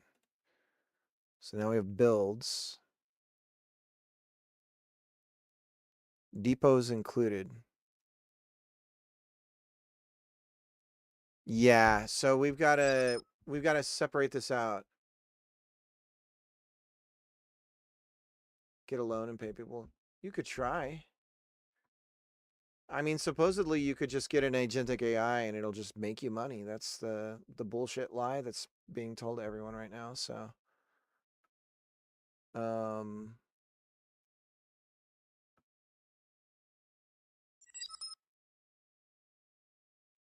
right, we're gonna raid LJ.